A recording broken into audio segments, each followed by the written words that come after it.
Recording शुरू हो गई है। मैं दीपक गोयल जी से अनुरोध करूंगा, अगर अपना परिचय दीजिए और क्या दायित्व संभालने आज का। दीपक गोयल जी। सबसे पहले चेयरमैन साहब को नमस्कार और सभी सदस्यों को नमस्कार। मैं नमस्कार बुलंदशहर से नमस्कार। जॉइंट सेक्रेटरी हूँ फोरम का नेशनल उसमें, और यूपी टैक्स बार का भी जॉइंट सेक्रेटरी के रूप में चयन हुआ है। बधाई है, स्वागत है आपका। हमारे बीच संतोष गुप्ता जी जो नेशनल को चेयरमैन है कानपुर से जी, और आज के बजट जो टॉक है उसका कंक्लूड देंगे। स्वागत करता हूं संतोष गुप्ता जी का। जी, आपको भी यूपी टीवीए में पुनः चेयरमैन नियुक्त किया गया है, जिस पे पहले थे, रिपीट किया गया है आगरा वाली मीटिंग में।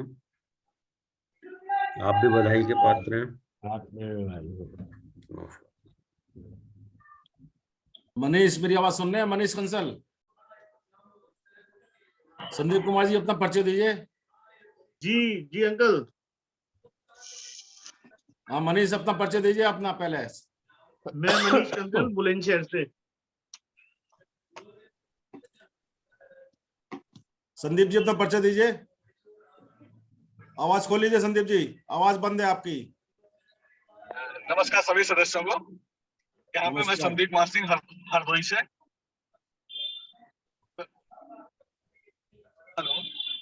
हेलो जी, आवाज पहुंच रही सर? मैं संदीप कुमार सिंह हरदोई से।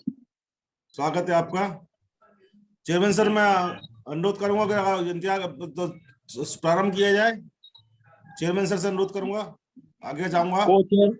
को चेयरमैन साहब कहाँ हैं? आगे संतोष गुप्ता आ गए। संतोष गुप्ता जी। संतोष गुप्ता जी माइक खोलिए sir Gupta ji.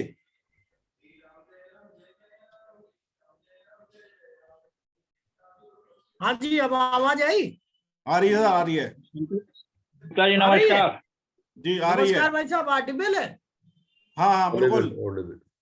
Okay, I am audible ना? ओके। अब संतोष जी। हाँ सर। हाँ बस अब कार्रवाई शुरू कराइए। जी जी। अरे आप नहीं, आप कहीं जा रहे हैं क्या? हाँ बाहर जा रहा हूँ, तो इसीलिए बस खाली बस ये था कि देख लूं मीटिंग स्टार्ट हो गई। अच्छा अच्छा, चलिए चलिए, जैसी आपकी आज्ञा। Parag ji. Okay sir, proceeding. Okay आप बिल्कुल स्टार्ट। धन्यवाद सर, धन्यवाद। आज के हमारे स्पीकर हैं बिल्कुल न्यू चैप, यंग चैप, महामंत्री जी स्वप्निल मनोट जी पूना से ये हैं और बहुत ही डायनेमिक पर्सनालिटी है और मैं बड़ा प्रभावित हूँ स्वप्निल जी से। और जीएसटी के बारे में और टैक्सेशन के बारे में बहुत ही एक्टिव रहते हैं, मेरा लगातार इससे इंटरेक्शन रहता है। और बहुत बड़ी उम्र नहीं है लेकिन अनुभव बहुत बड़ा, उम्र के अनुसार बहुत बड़ा अनुभव आप ज्ञान कर रहे हैं और अनुभव ले रहे हैं। मैं स्वप्निल मनोट जी का स्वागत करता हूँ और बधाई देता हूं और अपना बड़े होने नाते आशीर्वाद देता हूं कि ऐसे ही सितारे की तरह चमकते रहो। स्वप्निल जी, नाम भी आपका स्वप्निल है, ऐसे ही चमकते रहो। और आज के बजट पे अपना जो भी आपने कलेक्शन किया है, संकलन किया है, कंपैरिजन किया, उसको आप हमारे सदस्यों के बीच प्रेजेंटेशन करने की कृपा करें। स्वप्निल जी जब परिचय करा दो स्वप्निल का सबसे। परिचय दे दिया, मैंने परिचय दे दिया स्वप्निल जी का भी। अरे दे दिया तो ये उस पे लाओ हमारे कैमरे। मैं आपको बता दूं, एसोसिएशन के जो हमारी association of tax payment professional है, उसकी महाराष्ट्र यूनिट जो है उसके इंचार्ज भी है आप। नहीं, हमारा ये कहना है स्वप्निल जी का फेस दिखा दो भाई कैमरे में, फोटो नहीं आ रही है सामने उनकी, इसलिए एकदम चमकदार आ रही है स्वप्निल जी की। स्वप्निल जी अपना हाथ उठा के बता दीजिए साहब को, आपको फोटो दो। हाँ नमस्ते सर। हाँ नमस्कार। बस तेरी शक्ल देखनी थी यार, तुझसे बात तो हुई चुकी 2-3 मिनट पे। Yes sir, yes sir. चल ठीक, bye bye bye. So thank you Parag sir, Shrivastava sir. Sir मेरी आवाज आ रही है? हाँ आ रही है आवाज, बहुत अच्छी आवाज है। Thank you to our association, Parag sir, Shrivastava sir, Gupta sir, then Sharma sir, Tiwari sir, सबके नाम ले, पटनी सर से काफी बार डिस्कशन होते रहता है, अतुल अग्रवाल सर, आशुतोष सिंघल सर। सो मेरे हिसाब से आई एम प्रिविलेज टुडे कि मैं आज आप सभी के सामने बजट के ऊपर डिस्कशन कर रहा हूँ। पराग सर ने बोला वो मेरे से प्रभावित है। सर मैं आपसे प्रभावित हूँ। आप हमेशा हर रोज कुछ ना कुछ जीएसटी के ऊपर कुछ ना कुछ लिखते रहते हैं, और ये इस उम्र में मैं तो ऑलरेडी थक गया हूँ जीएसटी से। हर रोज चेंजेस आते रहते हैं, बट मैं आपसे प्रभावित हूँ सर। आप कैसे इतना कुछ कर पाते हो, और वो भी इतने सालों का एक्सपीरियंस होने के बाद भी। हम तो ऐसे सोच रहे हैं अभी जीएसटी से रिटायरमेंट ले ले। But really thank you. Energy आप लोग, ये मेरी एनर्जी को कह दो अभी से रिटायरमेंट लेने का सोचेंगे तो एसोसिएशन को आगे कैसे बढ़ाएंगे? नहीं सर, मैं जस्ट नहीं दूसरा मोटिवेशन भी पराग सर जैसा कि अपने को काम करते रहना है। नहीं आप लोगों के कंधे पर एसोसिएशन का भार आने वाला है। सब आप लोग स्टार्ट आगे बढ़ोगे ना। Yes sir. ठीक है, आप स्टार्ट हो, मैं चला, मेरी ट्रेन में जा रहा हूँ जरा सा बाहर। Yes sir.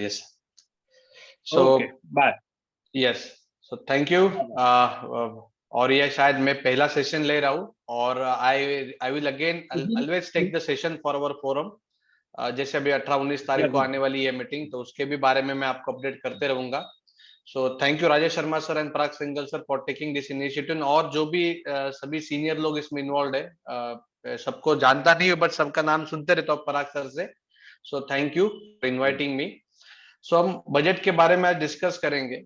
सो जैसे एक्सपेक्टेड था।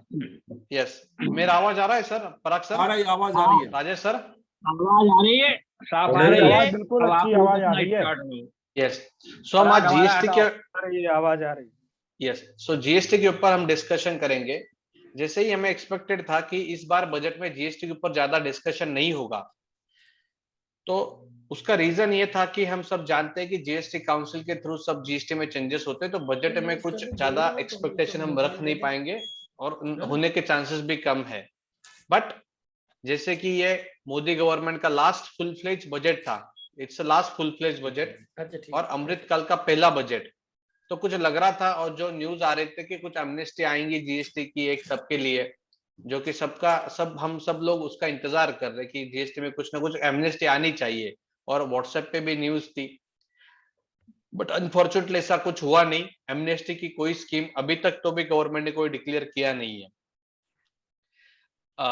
बट आने के चांसेस लग रहे हैं। सभी फोरम से ऐसे न्यूज आ रही कि कुछ ना कुछ आने वाला है। शायद 18-19 तारीख को जीएसटी काउंसिल की मीटिंग है, तो जो दो चीजें जो हम एक्सपेक्ट कर रहे हैं कि ट्रिब्यूनल जल्दी से जल्दी आए, और एक जीएसटी के बारे में जो पिछले 4-5 साल में गलतियां हुई है, इसके ऊपर कुछ ना कुछ एक रिलीफ प्रोवाइड की जाए।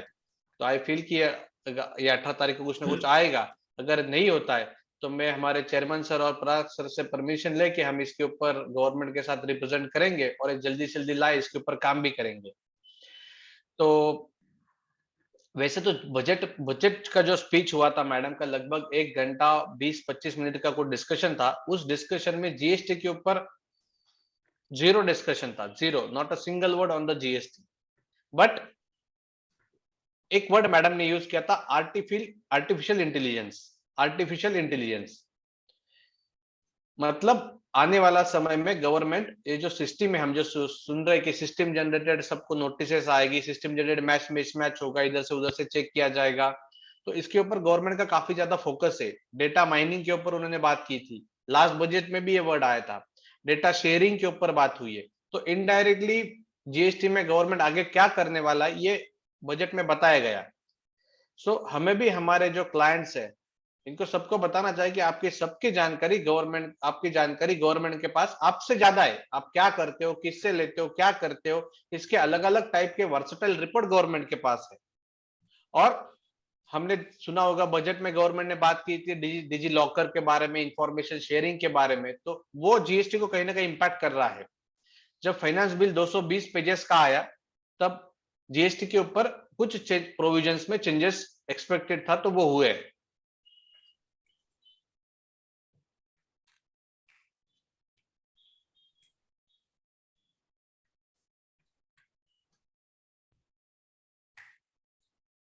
मैं प्रेजेंटेशन शेयर करता हूं। सर मुझे प्रेजेंटेशन शेयर करते नहीं आ रहा है। राजेश सर, पराग सर।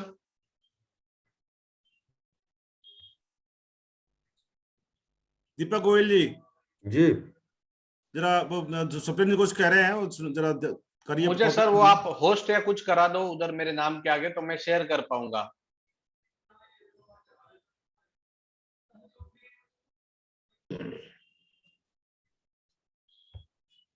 वहां पे मेरे नाम के उधर वो राइट क्लिक करके शायद आता है, तो सो दैट मैं कर पाऊंगा। देखिए स्वप्निल जी पहुंच गया होगा। हाँ हाँ हाँ, अभी हुआ सर। होस्ट बना दिया मैंने आपको। ठीक है सर, ठीक है। सब मेरी स्क्रीन दिख रही है? हाँ दिख रही है बिल्कुल। यस। आ रही है। सो ये full fledged budget of the government, आजादी का अमृतकाल का फर्स्ट बजट और zero discussion on the GS, this was the feature of this. और हमने मैडम का ये सेंटेंस सबने सुना होगा, we are going to replace the old polluting vehicle की जगह पॉलिटिकल पार्टी, मैडम ने बोला था।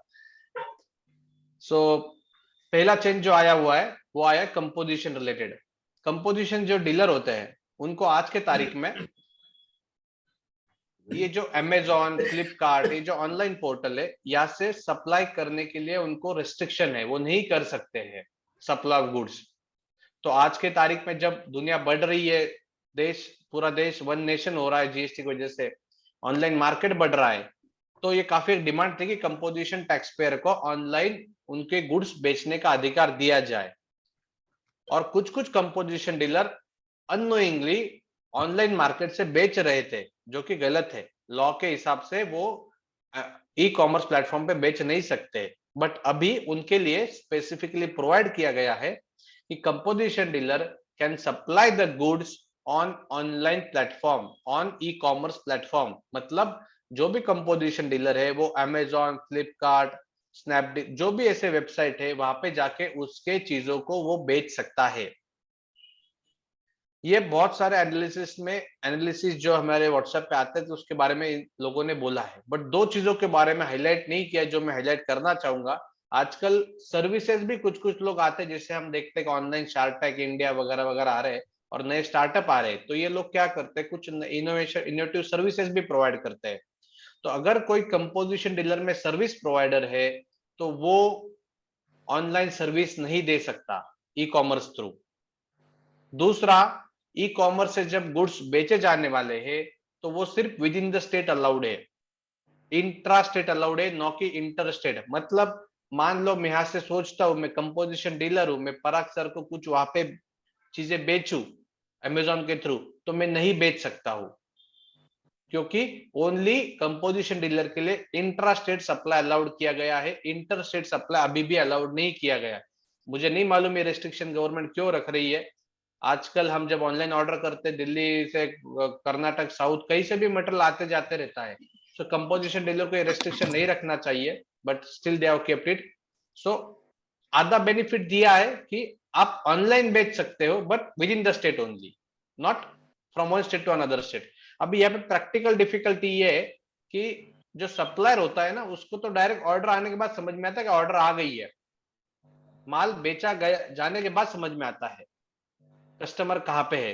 सो इसमें ध्यान देना जरूरी है। अगर कोई कंपोजिशन का ऑर्डर आती है, जैसे मान लो यूपी में कोई कंपोजिशन डीलर है, उसको ऑर्डर आती है कि आपको कस्टमर है महाराष्ट्र में गुड्स भेजना है, तो उसने नहीं भेजना चाहिए, क्योंकि it will be violation of composition condition. और उस केस में जब ऑफिसर उसका असेसमेंट करेगा, ऑडिट करेगा, तो वो बोलेगा कि आपको पूरा टैक्स देना है, ना कि कंपोजिशन वाला 1% जो भी टैक्स है, पूरा अमाउंट पे टैक्स देना पड़ेगा। तो आधे चेंजेस हुए, आधे चेंजेस नहीं हुए हैं।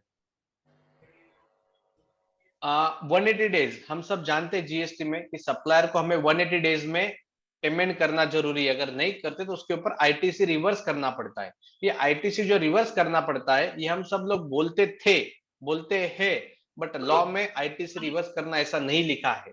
आज भी हमारी गलतियों को जीएसटी में कोई माफी नहीं, बट गवर्नमेंट की ये जो गलती थी, लॉ में ऐसा लिखा है कि अगर आपने सप्लायर को 180 डेज में पेमेंट नहीं किया तो आपको आउटपुट लायबिलिटी में ऐड करना है। अब ऐसा क्यों लिखा है आउटपुट लायबिलिटी में ऐड करना है? क्योंकि पहले GSTR 1, 2, 3 नाम की कंसेप्ट थी, हमें सबको शायद याद होगा 2017 में, जिसका जन्म ही नहीं हुआ, जिसके बारे में डिस्कशन हुआ और वो एक्सटेंड होते होते गवर्नमेंट ने बाद में खत्म ही कर दिया, GSTR 2, 3 नाम की कंसेप्ट। तो उस कंसेप्ट के हिसाब से ये प्रोविजन को ड्राफ्ट किया गया था और उसमें बोला गया था कि अगर आप आपके सप्लायर को 180 डेज में पेमेंट नहीं करते हो तो आपको ये आउटपुट टैक्स लायबिलिटी में ऐड करना पड़ेगा। ये सेक्शन 16 में दिया गया है, आज के तारीख में भी एप्लीकेबल है, क्योंकि फाइनेंस बिल है, अभी ये एक्ट बनेगा, फिर ये चीजें इफेक्टिव होगी।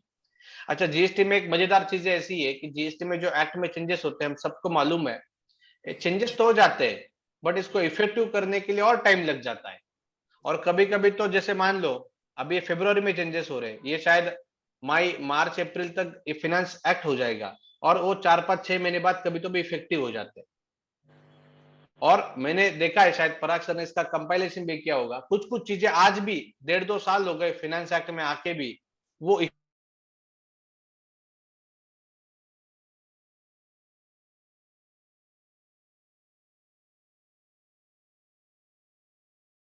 और ओमिट हुआ है। किसी ने अगर ये देखा, शायद गवर्नमेंट क्यों टाइम लगाती मालूम नहीं, बट ठीक है, स्टेट को परमिशन लेने को टाइम लगता है, उनके असेंबली से पास करने को टाइम लग जाता है, but still 1 year 2 year still they are taking that much of time for some of the provisions. This create ambiguity and non compliance, या मिस्टेक होने के चांसेस बढ़ जाते हैं।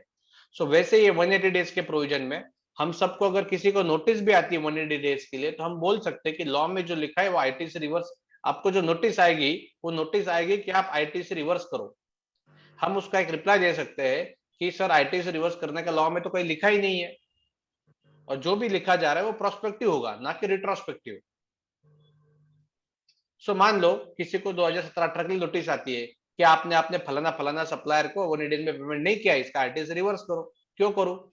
लॉ में तो कहीं रिवर्स करने की बात नहीं है, आउटपुट टैक्स लायबिलिटी के लिए ऐड करना है, बट कैसे करना है आउटपुट टैक्स, उसका कोई मैकेनिज्म नहीं है। तो एक हमारा डिफेंस हो सकता है। और ये 180 डेज का प्रोविजन अभी मैंने जो एक्सपीरियंस किया है, आप सभी सीनियर लोग, आप शायद आपके पास भी आएगा, मैं देखता हूँ कि सेंट्रल के ऑफिसर इसके ऊपर भी थोड़ा सा नोटिस भेजना या इसका इंक्वायरी करना शुरू किया है।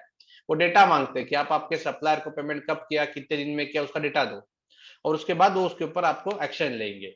तो आपका फर्स्ट डिफेंस होगा along with other defense कि sir we humbly submit that there is no requirement in the law to reverse the credit.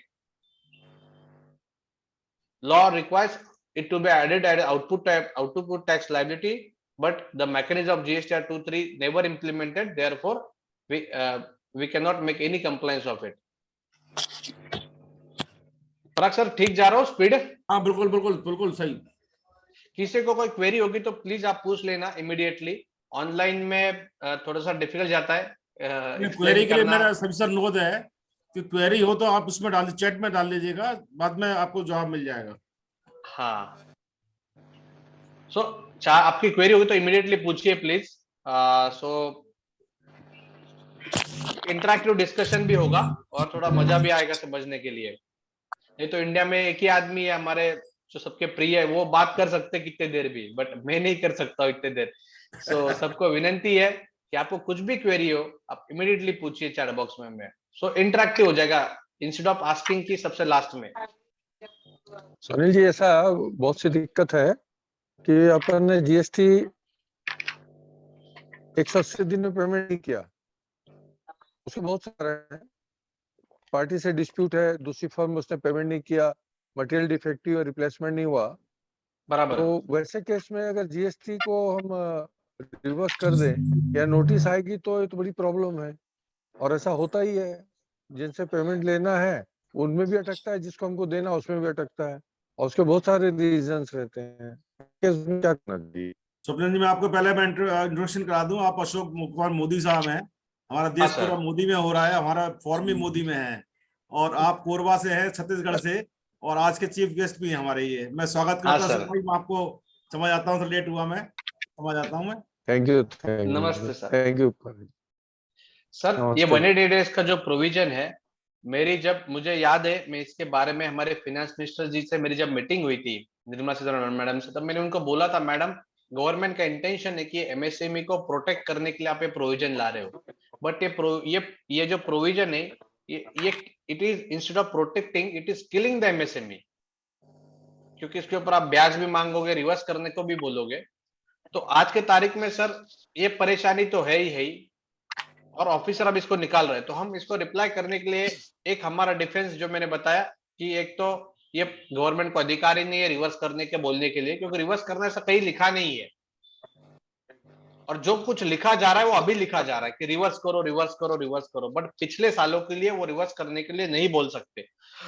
दूसरा सर, हम अगर वो सेक्शन 16(2) का जो प्रोविजो है वो पढ़ेंगे तो वहां पे क्या लिखा है कि failure to payment, failure to pay, आप अगर फेल हो जाते हो पेमेंट करने के लिए तो आपको आएगा।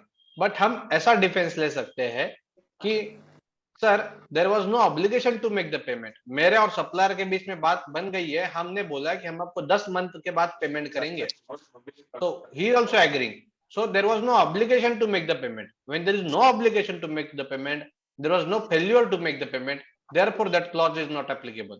तो एक हमारा डिफेंस हो सकता है। बट आज की तारीख में सर अगर किसी को बहुत डिपार्टमेंट परेशान करता है तो he has to fight, and with our forum we should represent to the government कि इस प्रोविजन को हटाया जाए, क्योंकि एमएसएमई को बचाने की जगह एमएसएमई के लिए प्रॉब्लम क्रिएट करने वाली प्रोविजन है। और इसमें प्रैक्टिकल डिफिकल्टी भी आती है, जो आपने बताया सर कि गुड्स डिफेक्टिव होती है, डिस्कशन होता है, डिस्प्यूट होता है, इसमें 2-4 महीने चले जाते हैं।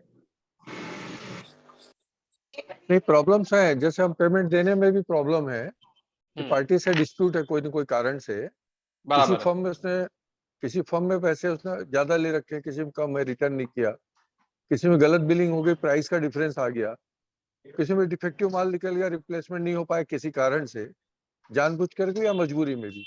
उसके अलावा एक प्रॉब्लम जाती है, जैसे हमारे इंश्योरेंस को कोई क्लेम है और मान लीजिए 40 लाख का क्लेम है और उसमें हमको जीएसटी हमने बिल बना के दिया है, बट उन्होंने पेमेंट हमको नहीं किया। अब वो 1 साल बाद पेमेंट कर रहे हैं तो वो हमसे जीएसटी काट के कर रहे हैं कि कोई रिवर्स हो जाएगा, जहां हमारी कोई लायबिलिटी नहीं, कोई गलती नहीं है। वापिस एक बार सर, अगर एक एग्जांपल दे रहा हूँ कि एक जीएसटी हमने इंश्योरेंस को कोई क्लेम किया, ट्रक्स का, ऑटोमोबाइल का बिजनेस है और उसमें 40 लाख का क्लेम है इंश्योरेंस का। इंश्योरेंस कंपनी ने 1 साल से पेमेंट नहीं किया है, नेशनल इंश्योरेंस, ओरिएंटल इंश्योरेंस, सरकारी टाइप काम करते हैं लोग। अब 1 साल बाद पेमेंट अगर पास कर रहे हैं तो वो हमसे 18% जीएसटी रिकवर करके पेमेंट दे रहे हैं। उनका कहना हमको जीएसटी रिवर्सेबल नहीं मिलेगा, इनपुट नहीं मिलेगा। ऑन दैट केस तो हमारा उसके बीच एक डिस्प्यूट और खड़ा हो गया। हम 18% काट के लेंगे नहीं और 1 साल से ऊपर डिले हो चुका, और वो बोलते हैं पेमेंट हम जीएसटी देंगे नहीं क्योंकि हमारा इनपुट नहीं मिलेगा। सर अभी तो इसके ऊपर सॉल्यूशन नहीं है क्योंकि 180 डेज का प्रोविजन है, बट हमें गवर्नमेंट को बताना पड़ेगा कि ये प्रोविजन के ऊपर चेंजेस लाए जाए। हम दोनों साइड फंस रखे हैं। पेमेंट जिसको हमने नहीं दिया किसी कारण से, अब पार्टी को कोई दिक्कत नहीं है और लेने में भी दिक्कत है। दोनों साइड से हम जीएसटी में 180 दिन के प्रोविजन में परेशान हो रहे हैं। पहले भी था इंटरेस्ट वाला, इसका कोई उपाय निकालना पड़ेगा या फिर जीएसटी काउंसिल को प्रपोज उपाय करना निकालना जरूरी है अभी, तो कोशिश करेंगे हम अपने फोरम के थ्रू इसके ऊपर लेटर लिखे जाए और इसके ऊपर गवर्नमेंट को अवगत किया जाए कि इशू प्रॉब्लम क्रिएट कर रहा है। जी प्लीज आगे बढ़े आप।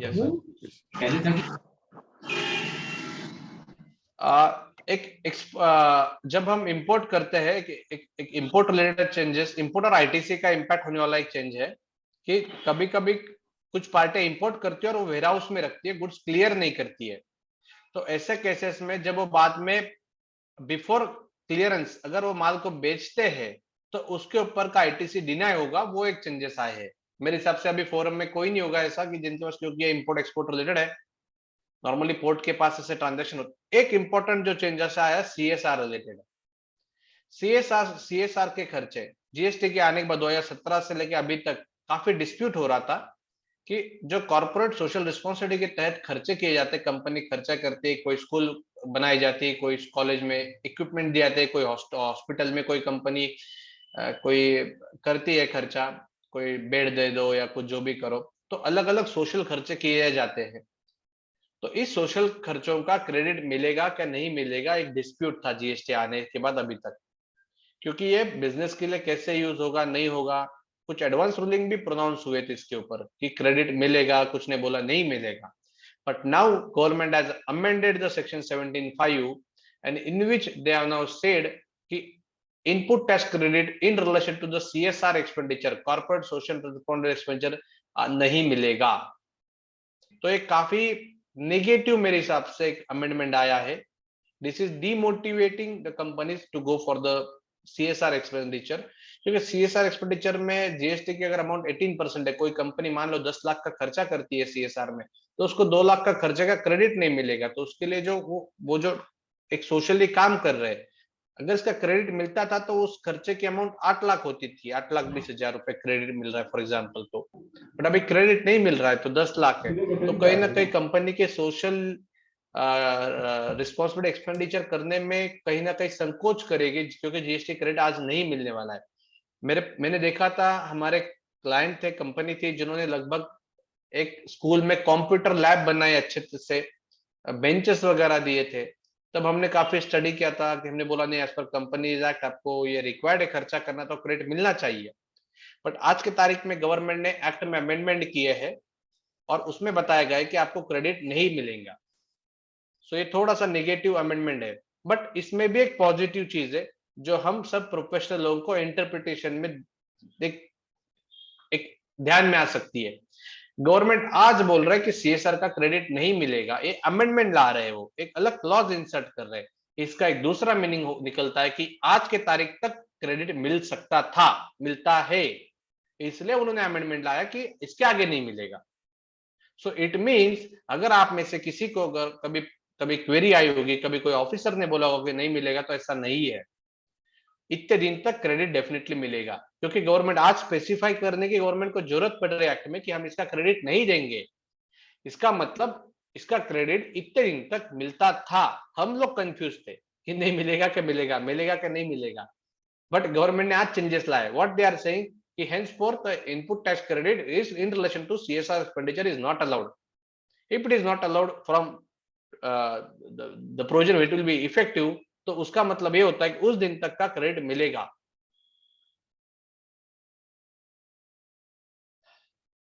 एक इंपॉर्टेंट और एक अच्छा चेंज आया है, जो जीएसटी आने के बाद हम सब लोग कंफ्यूज होते थे कि रजिस्ट्रेशन रिलेटेड। मानो कि मैं एक बिजनेस करता हूं जो कि 100% एग्जम्प्टेड है, बट मेरे को रिवर्स चार्ज की लायबिलिटी भी आ सकती है, तो क्या मुझे रजिस्ट्रेशन लेना चाहिए कि नहीं लेना चाहिए? इसके ऊपर डिबेटेबल डिफरेंस ऑफ व्यू थे, कुछ एडवांस रूलिंग भी थी। तो मैं थोड़ा समझाता हूँ क्या चीज था। सेक्शन 22 है, जो हम सबको मालूम है, वो बात करता है टर्नओवर बेस्ड रजिस्ट्रेशन। मतलब आपका जब 20 लाख 40 लाख का टर्नओवर क्रॉस होगा तो आपको रजिस्ट्रेशन लेना जरूरी है। इधर तक ठीक है। सेक्शन 23 है, जो बात करता है कि ऐसे कौन से लोग हैं जिनको रजिस्ट्रेशन लेने की जरूरत नहीं है बिल्कुल भी। तो सेक्शन 23 में बताया गया है कि एग्रीकल्चर वाले लोग और एक दो लोग, उनको बताया गया इनको रजिस्ट्रेशन लेने की जरूरत नहीं है, सेक्शन 23 में बोला है। और सेक्शन 24 है जो बोलता है कंपलसरी रजिस्ट्रेशन, मतलब कुछ भी हो जाए, सेक्शन 24 में अगर आपकी केस फॉल होती तो आपको रजिस्ट्रेशन लेना जरूरी है। सेक्शन 24 में एक कैटेगरी थी कि अगर आपको रिवर्स चार्ज की लायबिलिटी है तो आपको रजिस्ट्रेशन लेना कंपलसरी है। तो यहाँ पे एम्बिग्यूटी था, ओवरलैपिंग इफेक्ट था। सेक्शन 24 बोलता है कंपलसरी रजिस्ट्रेशन, उसमें कैटेगरी है कि अगर आपको रिवर्स चार्ज की लायबिलिटी आती है, जैसे मान लो आपने कुछ ट्रांसपोर्टर की सर्विस ली है, आपने कुछ सिक्योरिटी की सर्विस ली, आपने कुछ एडवोकेट की सर्विस ली है, या आपने कुछ स्पॉन्सरशिप किया है, रेंटिंग ऑफ मोटर व्हीकल है, तो अगर ऐसा कुछ भी करते हो तो आपको कंपलसरी रजिस्ट्रेशन करना है। आपका टर्नओवर नहीं देखा जाएगा, आप एग्जम्प्टेड हो, टैक्सेबल हो, कुछ नहीं देखा जाएगा, आपको सेक्शन 24 के अंदर कंपलसरी रजिस्ट्रेशन था। तो कहीं ना कहीं सेक्शन 23 जो बोलता है कि एग्जम्प्टेड रजिस्ट्रेशन और 24 जो बोलता है कंपलसरी रजिस्ट्रेशन, ये दोनों में ओवरलैपिंग इफेक्ट था। तो कुछ गवर्नमेंट के जो एडवांस रूलिंग आए वो बोले नहीं लेना जरूरी है, कुछ ने बोला नहीं लेना जरूरी है। इसके ऊपर बहस होती रही अलग अलग फोरम में, अलग अलग सेमिनार में। अभी गवर्नमेंट ने एक्ट में अमेंडमेंट लाया है और उन्होंने बताया है कि section 23 will have an overriding effect over section 22 and 24. इसका मतलब once you are exempted from registration, you are not required to take registration irrespective of any condition, any provision. So मान लो मैं कोई बिजनेस करता हूँ 100% एग्जम्प्टेड है, मैंने किसी एडवोकेट सर की सर्विस ली, मुझे रजिस्ट्रेशन की जरूरत नहीं है, पहले कंफ्यूजन था, अभी जरूरत नहीं है। मैंने कोई ट्रांसपोर्टर की सर्विस ली, मैं एग्जम्प्टेड बिजनेस में हूँ, रजिस्ट्रेशन की जरूरत नहीं है बिल्कुल भी। Just because reverse charge liability है, मुझे रजिस्ट्रेशन लेने की जरूरत नहीं है। So this is again welcome amendment in the act. और ये गवर्नमेंट को 5, 5.5, 6 साल लग गए लाते लाते। जीएसटी का यही दिक्कत, इतने बेसिक चीजों को इतना टाइम लगता है समझने को और उसमें चेंजेस होने को। एक चेंज आया है, कुछ क्वेरी है तो पूछिए, किसी को कोई क्वेश्चन है तो। Any question? स्वप्निल जी, ये अभिषेक सक्सेना जी ने चैट बॉक्स में डाला है। हाँ sir. If principal contractor supplies some material to his subcontractor and debit this amount from contractor's payment, then what evidence should be obtained to proof of payment for the purpose of if principal contractor supplies some material to his subcontractor payment. So sir, Abhishek sir आप बता, आपका query book adjustment का है, बराबर? आपने books में उसके लेने देने के जो पैसे थे उसके अगेंस्ट एडजस्ट किया है, एम आई करेक्ट सर? आप यही बोल रहे हो? अभिषेक सर यही बोल रहे हैं जो मैं भी समझ पा रहा हूँ चैट बॉक्स से। मैं भी अभिषेक सर, अभिषेक जी का माइक खोल दीजिए। वही कर रहा हूँ, डायरेक्ट इंजेक्शन करने दीजिए। अभिषेक जी आप अनम्यूट हैं। जी सर, धन्यवाद। तो मेरी आवाज आ रही है सर? आ रही है अभिषेक सर। मेरा सवाल ये है कि अगर कोई अमाउंट हमने पे ही नहीं किया हो, तो डेबिट हुआ हमारे पेमेंट में से, तो कैसे पेमेंट प्रूफ किया जाएगा बाद में? सर आपने सेल किया था क्या? आपने परचेस किया है? क्या किया है? हमने परचेस किया है, मैंने कॉन्ट्रैक्टर से कुछ मटेरियल। आपने परचेस किया है, बराबर है? जी जी। कॉन्ट्रैक्टर ने आपको आपने पैसे दिए कॉन्ट्रैक्टर को? पेमेंट नहीं किया, हमारे पेमेंट से वो अमाउंट एडजस्ट हुआ है। तो उन्होंने आपका कुछ लेना था उससे एडजस्ट किया है, बराबर है? जी जी जी। तो इसको बुक एडजस्टमेंट बोलेंगे हम, बराबर है? तो book adjustment is a very good consideration. तो इसमें आपका कंप्लायंस हो जाएगा सेक्शन 16(2) के हिसाब से। क्या डॉक्यूमेंट होना चाहिए? आपके लेजर में आप एंट्री पास करोगे और मान लो वो सप्लायर उसने कुछ अगर आपको कुछ डॉक्यूमेंट प्रोवाइड किया तो वो एक आप सफिशिएंट आपका प्रूफ हो सकता है। सर एक्चुअली में क्या है, केस में वो कंपनी जिसने हमें मटेरियल सप्लाई किया था वो कैंसिल उसका हो गया रजिस्ट्रेशन। हमारी उस टाइम की आईटीसी कहते हैं वो मारी नहीं जा रही है, उसको एलिजिबल कर दिया गया है। तो उसे प्रूफ करने के लिए हमें क्या आपका 1 डेज का प्रोविजन है क्या? वो मिसिंग सप्लायर वाला क्वेरी है सर। मेरा वो है कि पेमेंट कैसे प्रूफ किया जाए कि हमने पेमेंट किया है, जमीन ट्रांजेक्शन हुआ है तो कैसे प्रूफ किया? तो सर आपके बुक्स में आपने सेल किया तो उसके अगेंस्ट एडजस्ट हुआ है, बराबर ना? जी जी।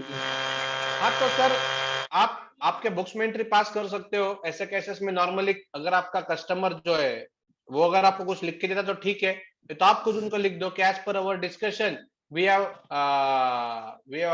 adjusted against this against amount receivable from you. Sir books of account हमारे सॉल्यूशन के लिए। हाँ सर, हमारे बुक्स अकाउंट सॉल्यूशन है प्रूफ करने के लिए हाँ सर। बुक एडजस्टमेंट में ऐसे होता है ना, बुक एडजस्टमेंट में और क्या होगा सर? जैसे मान लो मुझे आपको कुछ देना है, मुझे आपसे कुछ लेना भी है, तो बुक एडजस्टमेंट हो गई वो।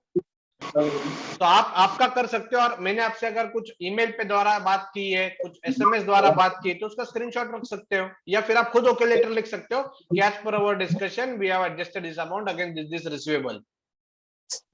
Government has to accepted it. If government is saying ये नहीं है तो आप जाके चेक करिए, सामने वाले से पूछ लीजिए।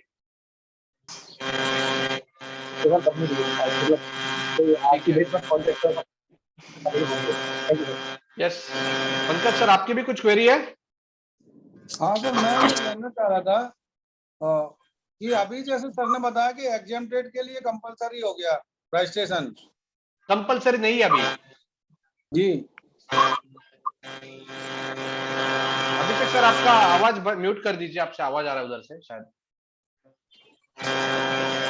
यस पंकज सर, एग्जाम्प्टेड के लिए क्या कंपलसरी हो गया क्या रजिस्ट्रेशन? नहीं नहीं नहीं नहीं नहीं नहीं। अच्छा। एग्जम्प्टेड के केस में बिल्कुल भी रजिस्ट्रेशन की जरूरत नहीं है। पहले थोड़ा सा कंफ्यूजन था रिवर्स शेयर लायबिलिटी की वजह से, अभी वो कंफ्यूजन हट गया है, एक्ट में अमेंडमेंट आया है और उसके हिसाब से एग्जम्प्टेड वाला आदमी अगर कोई ट्रांसपोर्टर की सर्विस लेता है, कोई एडवोकेट की सर्विस लेता है, कोई रेंटिंग ऑफ मोटर व्हीकल लेता है जिसके ऊपर रिवर्स चार्ज आता है, तभी भी उसको रजिस्ट्रेशन की जरूरत नहीं है। ये चेंज आया है। दूसरा सर, ये वेयर हाउसेज वगैरह में क्या बनेगा पोजीशन, जैसे कि वो ऐसा प्रोडक्ट रखते हैं वेयर हाउस में जो जैसे एग्जम्प्टेड है ओनली, देन फिर रजिस्ट्रेशन लेना चाहिए या नहीं लेना चाहिए? नहीं, उनकी सर्विस टैक्सेबल है, मतलब वेयर हाउस का मतलब समझ में नहीं आया सर आप जो बोल रहे हो। सर वेयर हाउस में जो रेंट रिसीव आता है मतलब पब्लिक से या जो है किसानों से या व्यापारियों से, तो या तो ऐसा आइटम रखते हैं जैसे गेहूं वगैरह रखेंगे जिस पर जीएसटी नहीं है, और या फिर धनिया वगैरह रखते हैं जिस पर जीएसटी है। तो क्या दोनों कंडीशन में अगर सिचुएशन चेंज होगी या सेम सिचुएशन है? तो वेयर हाउस की सर्विस दे रहा है कोई आदमी, बराबर है? जी जी। कोल्ड स्टोरेज या वेयर हाउस दोनों एक ही है? तो कोल्ड स्टोरेज की सर्विस है और वो कोल्ड स्टोरेज की सर्विस के चार्जेस ले रहा है, बराबर है सर? जी जी जी। तो सर हमें नोटिफिकेशन नंबर 12 जो है, जो एग्जम्प्टेड लिस्ट की कैटेगरी बताता है, नोटिफिकेशन नंबर 12/2017 डेटेड 28 जून 2017, तो इसमें एग्जम्प्टेड की चीजों के बारे में बताया गया है। तो मेरे हिसाब से कोल्ड स्टोरेज के बारे में मुझे इतना याद है, कुछ ना कुछ लिखा है वहां पे, तो वो जितने पे एग्जम्पशन है उतने पे आएगा शायद। सीरियल्स वगैरह आप जो बोल रहे गेहूं वगैरह, उसका नाम मतलब लिखा हुआ है, चेक करना पड़ेगा हमें वो एंट्री। नोटिफिकेशन नंबर 12/2017 डेटेड 28 जून 2017। जी जी। चलिए एक बार वहां से देख लेते हैं। Thank you. ठीक है सर। अशोक सर आपकी कुछ क्वेरी है? आपका हैंड रेज हो रहा है जी। एक चीज ये पूछना चाहूंगा, जैसे मान लीजिए किसी का पेमेंट 180 दिन में किसी कारण से हमने नहीं दिया, हाँ, क्या उसके पैसे को हम एज ए एडवांस या एज ए अनसिक्योर्ड लोन में ट्रांसफर एंट्री ले सकते हैं? एग्जाम्पल सर, जैसे मान लो मैंने आपको मटेरियल बेचा है, जैसे मैंने 10 लाख रुपए का कोई माल आपसे खरीदा, हाँ और मैंने आपको पेमेंट कोई भी कारण से नहीं दिया ड्यू टू एनी रीजन, आपको हाँ, उससे 180 दिन के अंदर हम आपका पैसा बैलेंस रख के 180 दिन के अंदर एक जर्नल एंट्री पास करके उनका एज ए एडवांस क्रेडिट कर लें या as a unsecured loan credit कर लें, मार्च में उसको इंटरेस्ट दे करके तो अगले साल हम उसका पेमेंट विथ इंटरेस्ट कर दें। Can it is possible? आपने मेरे से लोन लिया है,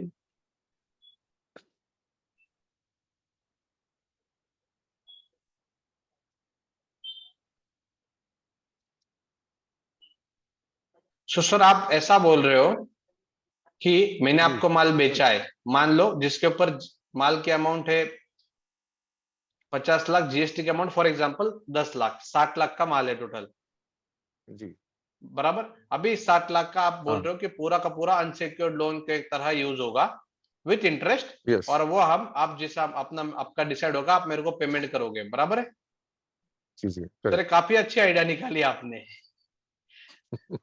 मेरे हिसाब से सर इसका प्रॉपर डॉक्यूमेंटेशन करेंगे कि जिसमें आप और मैं एग्री करेंगे कि मैं आपको लोन दे रहा हूँ 60 लाख का, और ये लोन दिया जा रहा है अगेंस्ट रिसीवेबल अमाउंट, और वो बुक्स में मतलब सब ऐसे शब्द डालने पड़ेंगे एग्रीमेंट में कि this is a loan amount of ₹60 payable as per this terms and the amount receivable from you is treated as an unsecured loan वगैरह वगैरह वगैरह, and I hereby confirm that I have received this amount from you वगैरह वगैरह, ऐसे condition वगैरह डाल के उसको इस तरह से फ्रेम किया जाए।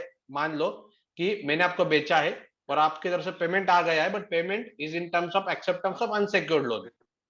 तो मेरे हिसाब से सर एक गुंजाइश है कि हम इस तरह से भी सोच सकते हैं और डॉक्यूमेंट्स ना भी तैयार करें तो हाँ, एग्रीमेंट, बाकायदा एग्रीमेंट करने की, अनसिक्योर्ड लोन एग्रीमेंट भी ना उसमें करें, लिखने का कि मैं आपको ये पेमेंट, आप मुझे पेमेंट दे रहे हैं in the form of unsecured loan, मतलब अनसिक्योर्ड लोन के तरह, और बुक्स में भी एंट्री घूम जाएगी, आपके बुक्स में भी वो चेंज होगा, इसका पेमेंट दिया जाएगा और एक बुक्स में अनसिक्योर्ड लोन खड़ा होगा और उस आपके पेमेंट्स और मेरे पेमेंट टर्म्स के हिसाब से आप पेमेंट करोगे। सर पॉसिबल है सर, ये अलग आइडिया है। जब मैं पेमेंट दूंगा 5 साल के पहले किसने पूछा नहीं क्वेश्चन।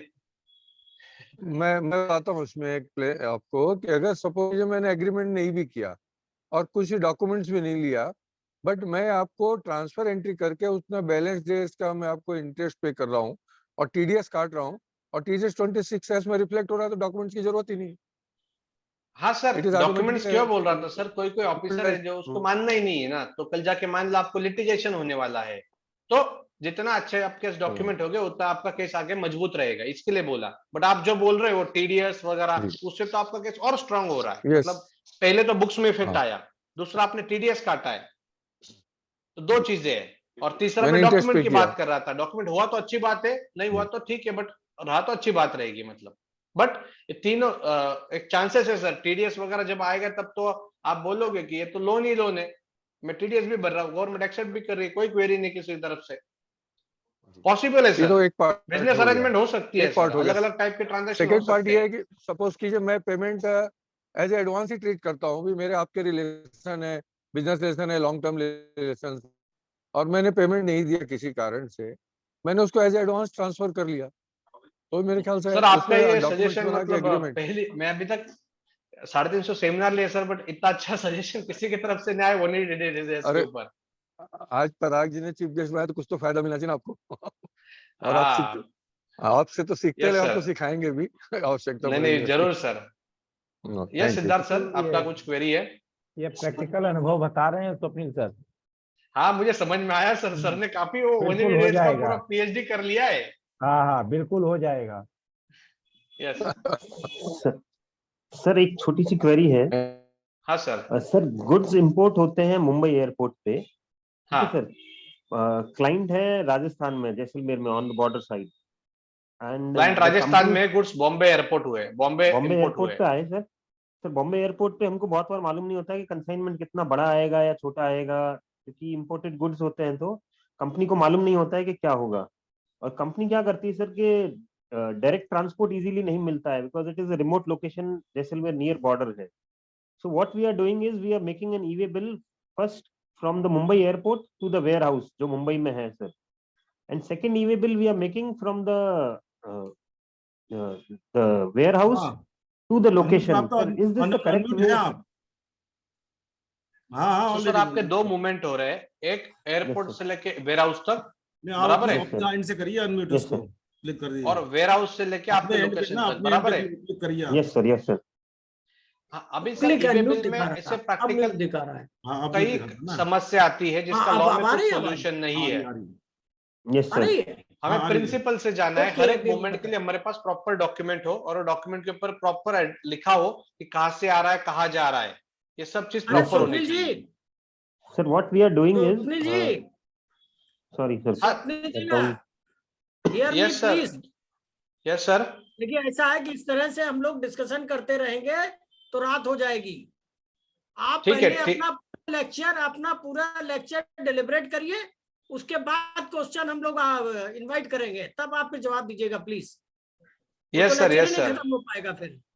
नहीं आपकी बात सही है सर, थोड़ा सा इंटरेक्टिव हो जाता है। अपने मित्रों से, सभी मित्रों से रिक्वेस्ट है कि पहले स्वप्निल जी को सुन लें, अपनी क्वेरी नोट कर लें या चैट बॉक्स में दे दें, और उनका लेक्चर खत्म होने के बाद हम लोग उस पे क्वेश्चन आवर सेशन शुरू करेंगे। ठीक है सर, ठीक है, बिल्कुल सही, एग्री। मैं आपको सूचित कर दूं कि कंक्लूड जो है संतोष गुप्ता ही करेंगे, कानपुर के बाद सीनियर एडवोकेट हैं, और दोनों जने मिलकर जवाब देंगे। आपकी हर क्वेरी को शांत किया जाएगा, टाइम लिमिट कोई नहीं है हम पे। अगर आप 8 बजे बैठेंगे तो हम भी 8 बजे बैठे आपके साथ में।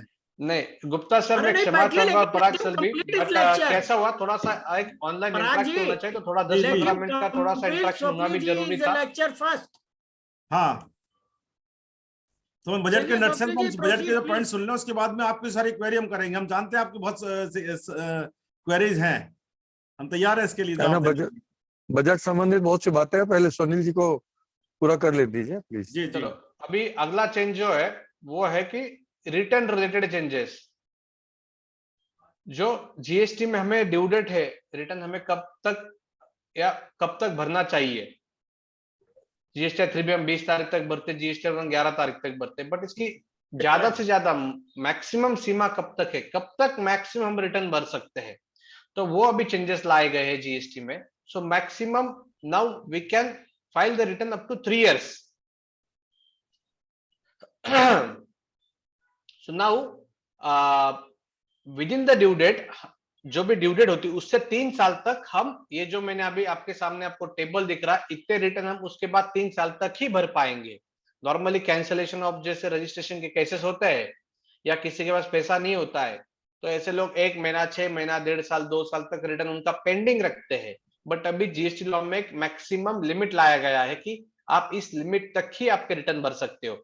सो जीएसटीआर 1, जीएसटीआर 3B, टीडीएस का रिटर्न, उसके बाद जीएसटीआर 9 एनुअल रिटर्न, ये सब कुछ रिटर्न आप मैक्सिमम 3 साल तक ड्यू डेट के बाद भर सकते हो, उसके बाद नहीं भर पाओगे। मुझे आप सब लोगों को और एक चीज बतानी, मेरे को लगता है कि आगे जाने वाले दिनों में ये 3 साल का लिमिट 2 साल होगा, 2 साल का 1 साल भी हो सकता है। पहले 3 साल का लिमिट लगाएंगे, फिर वो अगले साल चेंज करके 2 साल रखेंगे, फिर 1 साल रखेंगे।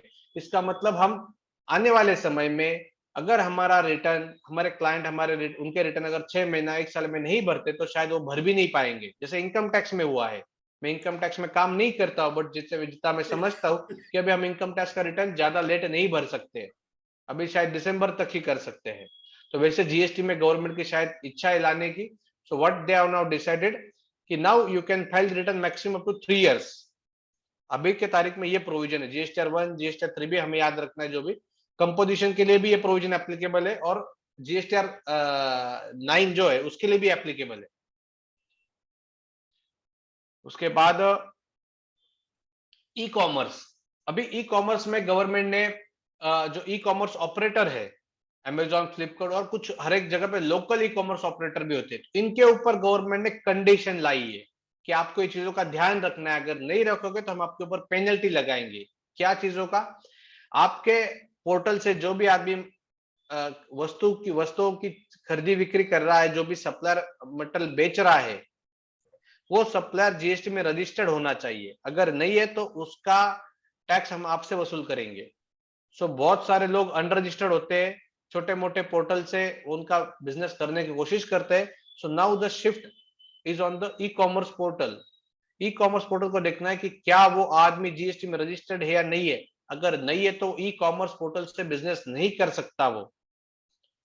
दूसरा, ई कॉमर्स पोर्टल से कंपोजिशन वालों लोगों ने इंटरस्टेट सप्लाई उनको अलाउड नहीं करना चाहिए। और तीसरा, ई कॉमर्स पोर्टल ने उनका जो रिटर्न होता है उसमें सही इंफॉर्मेशन सबमिट करने, अगर कुछ गलती करते तो वो उसके लिए उनको पेनल्टी लगाई दी जाएगी। सो इंडिया में जैसा ई कॉमर्स बिजनेस बढ़ रहा है, हम देखते हैं कि 4-5 साल पहले हम कभी सोचा नहीं था किसी ने कि हम ऑनलाइन कुछ ऑर्डर करेंगे, उसकी डिलीवरी हमें मिलेगी। But now law is changing, scenario is changing, so government has amended the law and now the responsibility is shifted on the e commerce portal कि इन चीजों का ध्यान रखा जाए। नाउ डीक्रिमिनलाइजेशन ऑफ ऑफेंसेस, इसके ऊपर काफी डिस्कशन हुआ था। व्हाट्सएप पे न्यूज आई थी कि जीएसटी में जो 5 करोड़ का लिमिट है 25 करोड़ होने वाला है, 25 करोड़ हो जाएगा। पार्लियामेंट में भी जब ये बजट प्रेजेंट किया गया तभी भी इसके बारे में डिस्कशन हुआ था कि लगभग 2 से 3 हजार कुछ चीजों का डीक्रिमिनलाइजेशन किया है। तो जीएसटी में भी ये जो सामने आपको दिए गए चीजें हैं इनका डीक्रिमिनलाइजेशन किया है। इनको इम्प्रिजनमेंट माने जेल के जो संभावनाएं होती है उससे बाहर निकाला गया है। So obstructing any officer in discharge of his duty, tampering with the documents and failure to supply the information, ये ऐसे ऑफेंसेस के केस में अभी इम्प्रिजनमेंट के कोई आपकी कार्रवाई नहीं हो सकती। दूसरा, जो 1 से 2 करोड़ का एक लिमिट था उसमें भी किसी के ऊपर भी कार्रवाई नहीं होगी एक्सेप्ट फेक इनवॉइसिंग वाले केसेस में। तो जो 25 करोड़ तक का लिमिट बढ़ने के चांसेस थे तो वो ऐसा कुछ हो नहीं रहा है। वो व्हाट्सएप यूनिवर्सिटी की एक अफवाह थी, ऐसा गवर्नमेंट ने कुछ अभी डिसीजन नहीं लिया है। कंपाउंडिंग ऑफ एक चेंज आया है, कंसेंट बेस्ड इंफॉर्मेशन शेयरिंग। इसका वो यूज कैसे करने वाले, क्या करने वाले, इसके बारे में अभी कुछ बताया नहीं है। बट नाउ आपकी जो जीएसटी की इंफॉर्मेशन, आपकी रजिस्ट्रेशन की हो, आप रिटर्न जो सबमिट करते हो, वो आपकी इनवॉइसेस की इंफॉर्मेशन हो, ये सब कुछ गवर्नमेंट दूसरे पोर्टल के साथ शेयर करेगा। बिजनेसमैन की इंफॉर्मेशन जो है वो गवर्नमेंट दूसरे पोर्टल के साथ शेयर करेगा। बट अभी ऐसा लिखा है कि it will be a consent based. Consent माने कंसेंट ली जाएगी आपकी और फिर हम शेयर करेंगे। सो मे बी जो बजट में हमने डिस्कशन सुना था, गवर्नमेंट सोच रही है डिजी लॉकर वगैरह वगैरह, और बैंक शायद मेरे हिसाब से बैंक को लोन प्रोसेसिंग करने के लिए शायद इजी हो जाए। इसलिए मेरे हिसाब से ऐसा लगता है कि कुछ इंफॉर्मेशन गवर्नमेंट ऐसा कुछ मैकेनिज्म लाएगी, जैसे मान लो मुझे लोन लेना है, तो मैं अगर बैंक को अलाउड करता हूँ मेरी इंफॉर्मेशन का आप एक्सेस ले लो, तो शायद लोन लेने के लिए इजी हो जाएगा। ऐसा कुछ गवर्नमेंट सोचती होगी, या फिर डिजी लॉकर जैसा गवर्नमेंट बात कर रही थी कि एक जगह सब इंफॉर्मेशन होगी रजिस्ट्रेशन रिलेटेड, तो वहां पे ये इंफॉर्मेशन शेयरिंग की जाए, तो शायद उसके लिए चेंज आ रहा है। बट अभी तक इसके बारे में ऑफिशियल इसका यूज क्या होगा, कैसे होगा, कुछ गवर्नमेंट ने बताया नहीं है। बाद में गवर्नमेंट हैज हैविंग अ कीन eyes on the online businesses. ये जो ऑनलाइन बाहर के देशों से इंडिया में बिजनेस किया जाता है, सर्विस प्रोवाइड किया, जैसे गूगल हो, व्हाट्सएप हम यूज करते हैं, फेसबुक, इंस्टाग्राम वगैरह वगैरह, ये जो अलग अलग इस तरह के पोर्टल, वेबसाइट से जो इंडिया के बाहर रह के इंडिया में आजकल एडवर्टाइजमेंट वगैरह बिजनेस कर रहे हैं, तो गवर्नमेंट चाहते हैं कि इनसे हम रेवेन्यू कलेक्ट किया जाए, और इसके ऊपर हर साल कुछ ना कुछ अमेंडमेंट होते रहता है। तो इस बार भी थोड़े बहुत अमेंडमेंट लाए, सो दैट उनका दायरा बढ़ाया जाए, उनसे ज्यादा से ज्यादा टैक्स कलेक्ट किया जाए। तो ये चेंजेस हुआ है।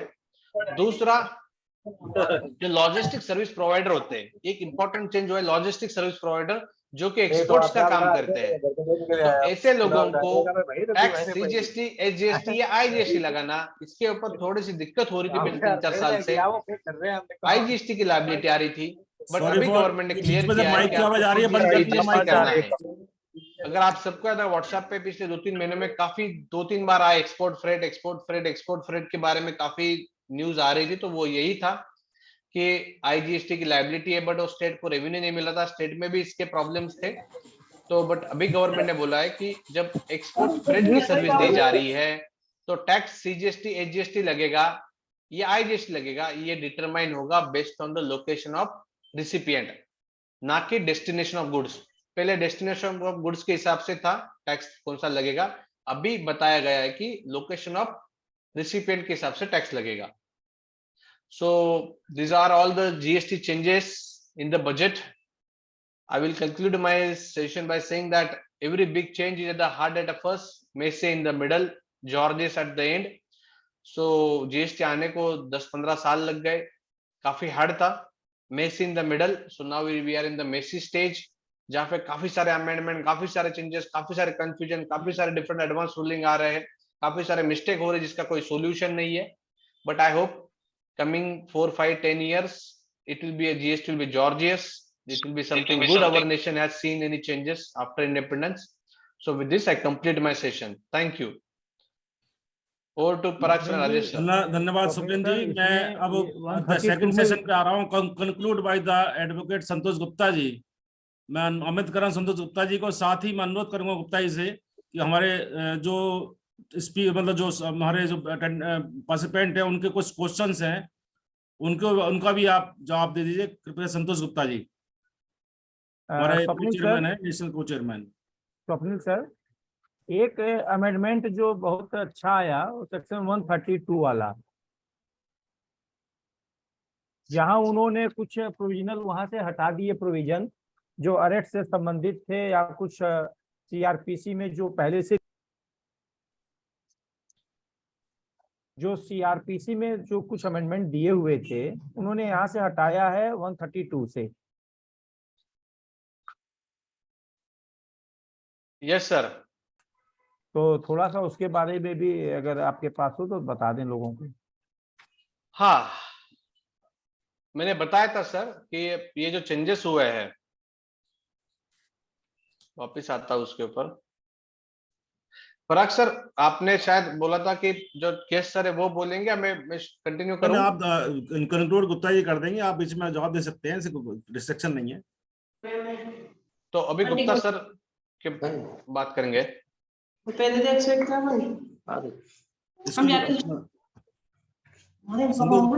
संतोष गुप्ता जी प्लीज। धन्यवाद पराग जी। मैं सबसे पहले बधाई देता हूँ स्वप्निल मनोज जी को, बेहतरीन डेलिब्रेशन से पूरा जीएसटी, सेंट्रल जीएसटी एक्ट 2017 और जीएसटी एक्ट 2017 में जो बजट 2023 में अमेंडमेंट्स हुए हैं उसे बड़े अच्छे तरीके से हमारे आपके सामने रखा, एक्सप्लेन किया और काफी जवाब भी देने का उन्होंने प्रयास किया। मैं उनका साधुवाद देता हूँ, उन्हें बहुत बहुत धन्यवाद देता हूँ। अब रही यदि कुछ बातों की जो लोग जानना चाहते हैं, तो अभी हम 5 मिनट के डेलिब्रेशन के बाद आप सबको इनवाइट करेंगे कि जिसके जो भी क्वेश्चंस हैं वो मनोज जी जवाब देंगे और मैं भी पीछे से बैकअप कर रहा हूँ, कोई दिक्कत नहीं है। पहली अपॉर्चुनिटी और प्रिविलेज मनोज जी को है, मनोज जी को, स्वप्निल जी को, तो स्वप्निल जी कर दें और पीछे से यदि मुझे कुछ लगता है कि उसमें ऐड करना है कोई चीज तो मैं उसे कर दूंगा। सबसे पहले जो एक चीज अभी आपके सामने प्रस्तुत करनी है, सेक्शन 16 सब क्लास 2 का प्रोविजो सेकंड। तो स्वप्निल जी ने उसमें जो बात बताई थी उसको थोड़ा सा क्लैरिफिकेशन की जरूरत है, कुछ ऐड ऑन करना है उसमें। 16(2) का सेकंड प्रोविजो जो बिफोर बजट अमेंडमेंट था, उसमें बस थोड़े से शब्दों पे ध्यान दीजिए। दी रिसिपिएंट 16(2) का सेकंड प्रोविजो जो ऑलरेडी एग्जिस्टेंस में है, recipient shall be added to his output tax liability along with the interest thereon in such manner as may be prescribed. recipient को मान लीजिए कि he is a purchaser, purchaser of goods है, 180 दिन के अंदर उसका पेमेंट नहीं हुआ, तब लाइबिलिटी का जो मोड था वो ये है कि आउटपुट लाइबिलिटी हम एक्सेप्ट करेंगे। आउटपुट लाइबिलिटी जो जीएसटीआर 3B में जाएगी, तो GSTR 3B is the only return where we accept our output liability. तो आउटपुट लाइबिलिटी में ब्याज के सहित एक्सेप्ट करेंगे, लेकिन ब्याज इंटरेस्ट एज में भी प्रिस्क्राइब्ड। इंटरेस्ट में कोई क्लियरिटी नहीं थी। जो अब अमेंडेड सेक्शन बजट में आया है उसमें उन्होंने जो शब्द यूज किए हैं कि interest in accordance with section 50। तो जो ये डिबेट थी कि इंटरेस्ट कैसे लगेगा, कितना लगेगा, प्रिस्क्राइब नहीं है, कोई नोटिफिकेशन नहीं उसका, जैसे स्वप्निल जी बता रहे थे, तो वो सेक्शन 50 के हिसाब से अब लगेगा, इंटरेस्ट उसको देना पड़ेगा।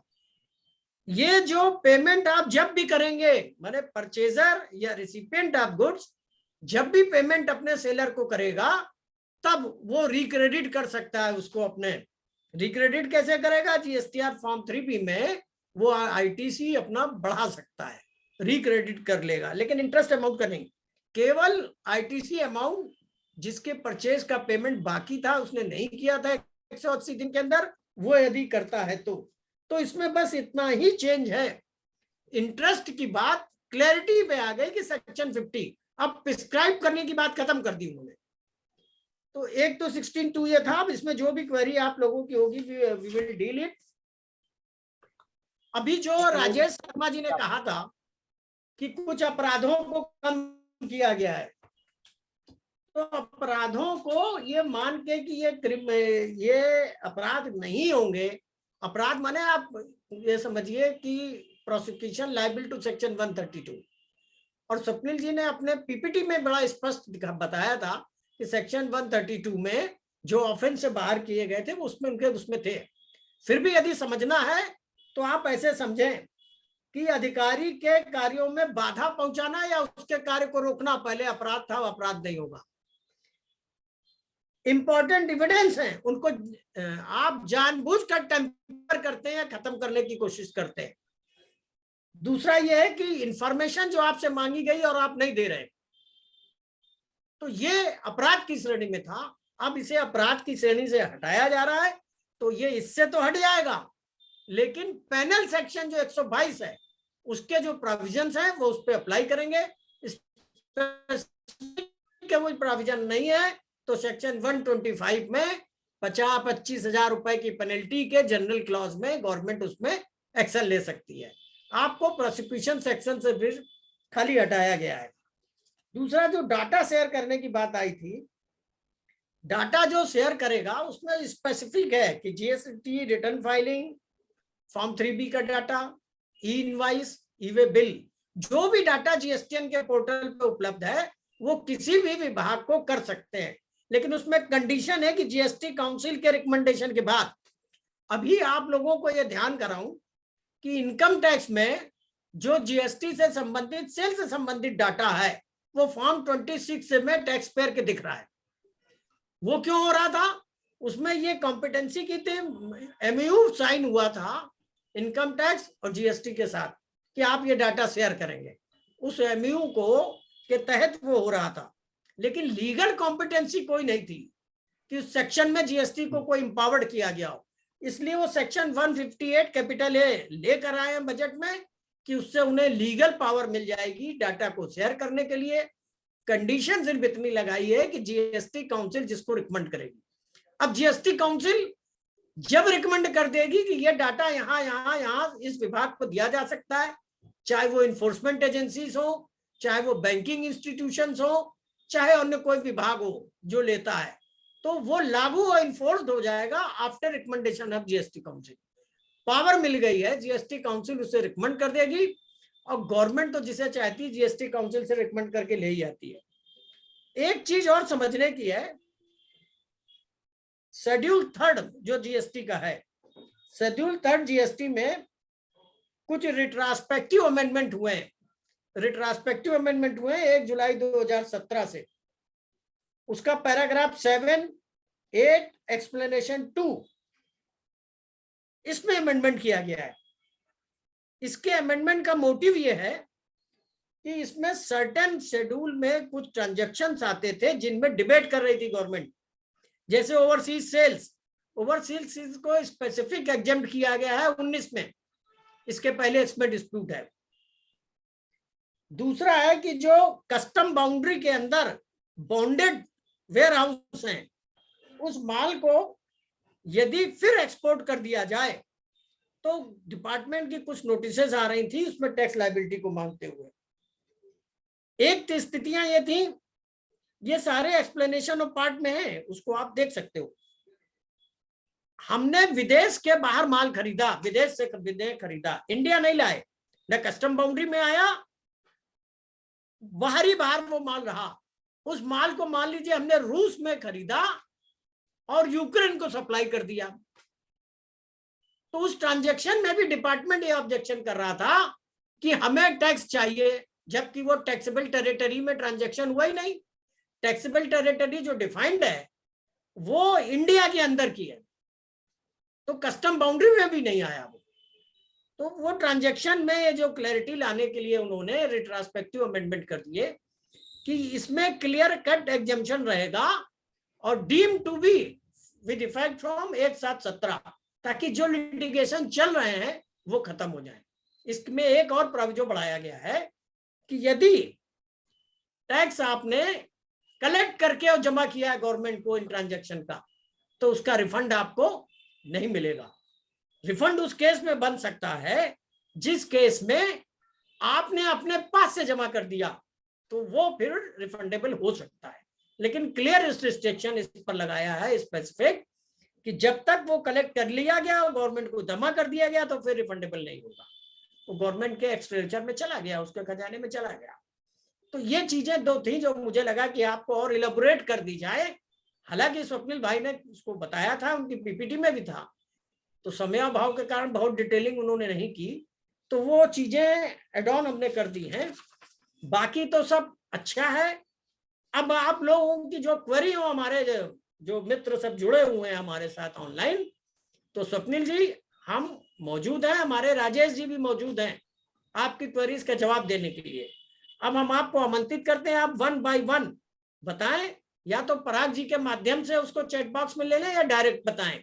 तो उनका माइक पराग जी जो होस्ट हो उनसे कह दिए जो हाथ उठा रहे हैं बोलने के लिए, तो उसको अनम्यूट कर दें। मैं नाम लेता जाऊंगा, जो हैंड रेज हो रहे हैं मैं नाम लेके बुला रहा हूँ, फिर आप जो उचित रहेगा क्यों से रहेगा। मैं सबसे बुला रहा हूँ एडवोकेट भूषण गुप्ता जी, जगभूषण गुप्ता जी गुड़गांव से हैं। हाँ सर जी सर मेरा बीच माइक में एक खोल लीजिए अनुरोध, दीपक जी। मेरा बीच में एक अनुरोध, जी तो जी, जिनकी बताएं। क्वेरी पूरी हो जाए उसके बाद वो स्वयं को म्यूट कर लें। ठीक है, ध्यान रखिएगा सभी ने। मैं माइक खोल दीजिए, जगभूषण गुप्ता जी गुड़गांव से। खोल दिया,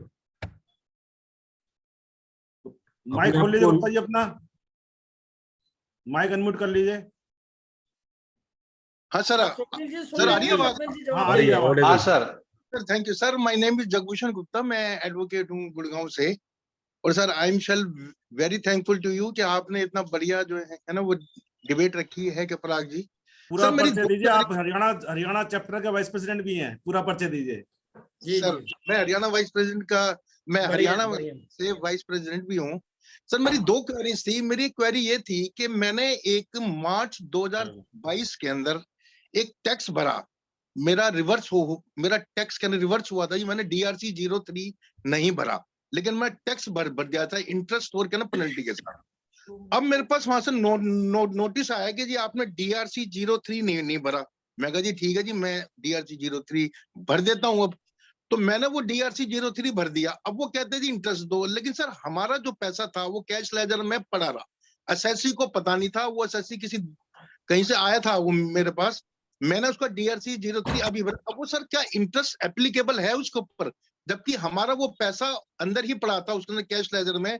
मैंने उसको मार्च से और अब तक की जनवरी तक की जो स्टेटमेंट थी वो उसको दे दी। तो क्या इसके अंदर इंटरेस्ट बनता है हमारा या नहीं सर? पहला तो ये है सर मेरा क्वेरीज। एक ही एक करके पूछिए ताकि एक एक करके जवाब दिया जा सके। जी सर ये हाँ। नंबर 1 क्वेरीज है। हाँ जी नहीं कोई बात नहीं, पहली प्रायोरिटी का आप ले लीजिए जवाब, उसके बाद जितनी भी है आप बताइए, कोई दिक्कत नहीं, हम लोग उसको डील करेंगे। स्वप्निल जी आप जवाब देना चाहेंगे? हाँ सर 2 मिनट, एक मिनट। हाँ प्लीज प्रोसीड। मैं वो एक केस लॉ है वो ढूंढ रहा हूँ, चैट बॉक्स में डाल पाऊँ उनके लिए। कैश लेजर पे इंटरेस्ट नहीं लगेगा, ये ढूंढ रहे हैं। लगेगा, इतना सर्च कर रहे हैं, दूसरा क्वेश्चन कर लीजिए गुप्ता जी आप। सर मैं दूसरा एक मिनट सर। तो सर स्वप्निल लॉ जी के हिसाब से हाईकोर्ट जो का ऑफिसर फैसला देखिए। आज कर रहे हैं वो सही है। ओके बट अगर आपको डिफेंस करना है कि ये पैसे मेरे कंट्रोल से गए थे, now it is in already in the government exchequer, तो मैंने अभी एक चैट बॉक्स में केस डाला है, आप इसको एक बार पढ़ लेना। तो इसमें थोड़ा सा फेवरेबल आया हुआ है decision, but again the matter is in dispute. और गवर्नमेंट के हिसाब से काफी क्लियर है कि जब तक आप उसको इलेक्ट्रॉनिक कैश लेजर को डेबिट नहीं करोगे तब तक हमको पैसा मिला है ऐसा हम नहीं समझेंगे। तो ये ऑफिसर तो आपके सुनने वाले नहीं है, बट अगर आप चाहते हो कि इसको हम अपील में जाए तो आपके डिफेंस में ये केस लॉ मैंने अभी डाला है, तो आप उसका यूज कर सकते हो। हमारा पॉइंट ऑफ डिफेंस ये होगा सर इस केस में कि बाबा मैं जब PMT 06 से पेमेंट कर रहा हूं तो गवर्नमेंट के पास चले जा रहे हैं, it is not in my control. Section 51 जो है, सेक्शन 51 जो बोलता है कि इंटरेस्ट आएगा, तो वो जो उसमें जो प्रोविजो है वो ऐड हुई थी फिनेंस एक्ट 2021 से, मेरे हिसाब से 19 से 21 से। पहले वो प्रोस्पेक्टिव थी, बाद में रिट्रोस्पेक्टिव थी, और रिट्रोस्पेक्टिव चेंजेस जो होते जो मेरे को अलग एक मेरी लायबिलिटी खड़ी करते, तो सुप्रीम कोर्ट के काफी जजमेंट है जो बोलते हैं वो प्रोस्पेक्टिव होगा उस केस में। बट सेक्शन 50 जो है 1 जो शुरुआत में था उसमें कोई भी कहीं पे भी वर्ड नहीं था कैश लेजर क्रेडिट लेजर, उसमें बोला गया था अनपेड लायबिलिटी होगी तो आएगा इंटरेस्ट, बट कैश लेजर के बारे में कुछ नहीं बोला गया, तो वो चेंजेस बाद में आए हैं। बट ऑफिसर उसके जगह पे आज की तारीख में सही है, वो आपसे इंटरेस्ट मांगेगा ही, आपको देना ही पड़ेगा। अगर आपको झगड़ना है तो आपके लिए मैंने केस लॉ चैट बॉक्स में डाला है। ओके तो मैं वो चैट बॉक्स के अंदर सर केस देख, स्वप्निल जी ने देखिए बड़े अच्छी तरीके से एक्सप्लेन कर दिया, डिबेटेबल इशू रहेगा। गवर्नमेंट अभी इसको बिल्कुल नहीं मान रही है कि जब तक कैश लेजर से पैसा हमारे अकाउंट में नहीं आ जाएगा तब तक ये वो मान रही है कि ये आपके बैंक खाते का है, क्योंकि कैश लेजर का आप किसी भी समय रिफंड भी ले सकते हो, उसमें कोई कंडीशन नहीं है, आप कैश लेजर का रिफंड पा सकते हैं कभी भी। सर हमने पैसे को यूज नहीं किया है। इसमें डिबेट रहेगी, आप डिफेंस कर लीजिए अपने केस में, जैसा कि स्वप्निल जी ने भी आपको एक केस ला दिया है, उसको पढ़ लीजिएगा, आपके फेवर पॉइंट उसमें रख के उसको लड़ लीजिए, बट डिफेंस कर लीजिए। नेक्स्ट क्वेश्चन बताएं प्लीज। हमने ऐसा केस एक फेस किया है उसमें हमको फोर्सफुली इन्होंने 10,58,000 बैंक से रिकवर कर दिया इन्होंने इंटरेस्ट का, जबकि कैश लेजर में पैसा पड़ा था और कोरोना काल के कारण हम उसमें रिटर्न नहीं भर पाए थे, हमारा अकाउंटेंट और स्टाफ नहीं आ रहे थे। उन्होंने 10,58,000 हमारे बैंक अकाउंट से फोर्सफुली उन्होंने रिकवर कर लिया और उसका हमने अपील भी किया है। बाकी अपील में अभी तक कोई सुनवाई नहीं हुई है, उन्होंने कोई उसको एक्सेप्ट नहीं कर रहे हैं। करना पड़ेगा इसका मतलब। नहीं, एक मिनट आप बताएं, इसमें DRC 07 क्या डिपार्टमेंट ने किया था आपके केस में? हाँ, हमने पेमेंट किया था कैश लेजर में। विनोद जी हैं शायद। पेमेंट किया था, पेमेंट का रिटर्न हमने 3 महीने बाद भरा था। आपके ऊपर कोई टैक्स लायबिलिटी क्रिएट थी? कोई DRC 07 विभाग ने जारी किया था? नहीं, हमने जो पेमेंट निकल रहा था, कोरोना में बंद था, 31 मार्च को हमने पेमेंट हमारे ड्यू था, जिसका पेमेंट हमने पार्ट में कोरोना जैसे रिलीज हुआ ना आपका अप्रैल मई जून में, हमने 24 जून तक पूरा पेमेंट कर दिया। बट अनफॉर्चुनेटली हमारे स्टाफ नहीं आए, छोड़ दिए, तो हम लोगों ने उसका रिटर्न जो भरा वो देर से भरा, 24 जून के बाद भरा, जुलाई अगस्त में। तो उन्होंने पूरा 1 अप्रैल से लेकर हमारे रिटर्न की डेट तक का 3 महीने कुछ का 10,58,000 रुपए रिकवर कर दिया हमसे। इंटरेस्ट की लायबिलिटी रिकवर कर ली? यस, बिना नोटिस करके? जबकि हमारा पेमेंट नहीं कर सकते। पेमेंट हमारा कैश लेजर में पड़ा था। इसे डिफेंस करिए अपीलेट फोरम में या हाई कोर्ट में, क्योंकि वो तो उन्होंने तो कोई उसका ऑर्डर दिया होगा आपको। आप उनसे एक डिटेंशन ऑर्डर मांगिए, उसके बाद उसे हाई कोर्ट जाएंगे तभी रिलीफ मिलेगी, जहां तक मैं समझता हूँ। हाई कोर्ट तो नहीं गया, हमने अपील किया है जीएसटी अपील किया है, अपील ही हुआ। हाँ, तो अपील 107 में भी किया, तो उस पर प्रॉपर फोरम पर आप डिफेंड करिए। सर मैं इसमें थोड़ा मुझे जानकारी इसमें दिया था, अशोक भाई ने मुझे बताया था उस दौरान, तो मैंने बताया था सेक्शन 100 में जो है कमिश्नर से इंस्टॉलमेंट का पावर है वो मांग सकते हैं, लेकिन वो भूल चूक हो गई थी।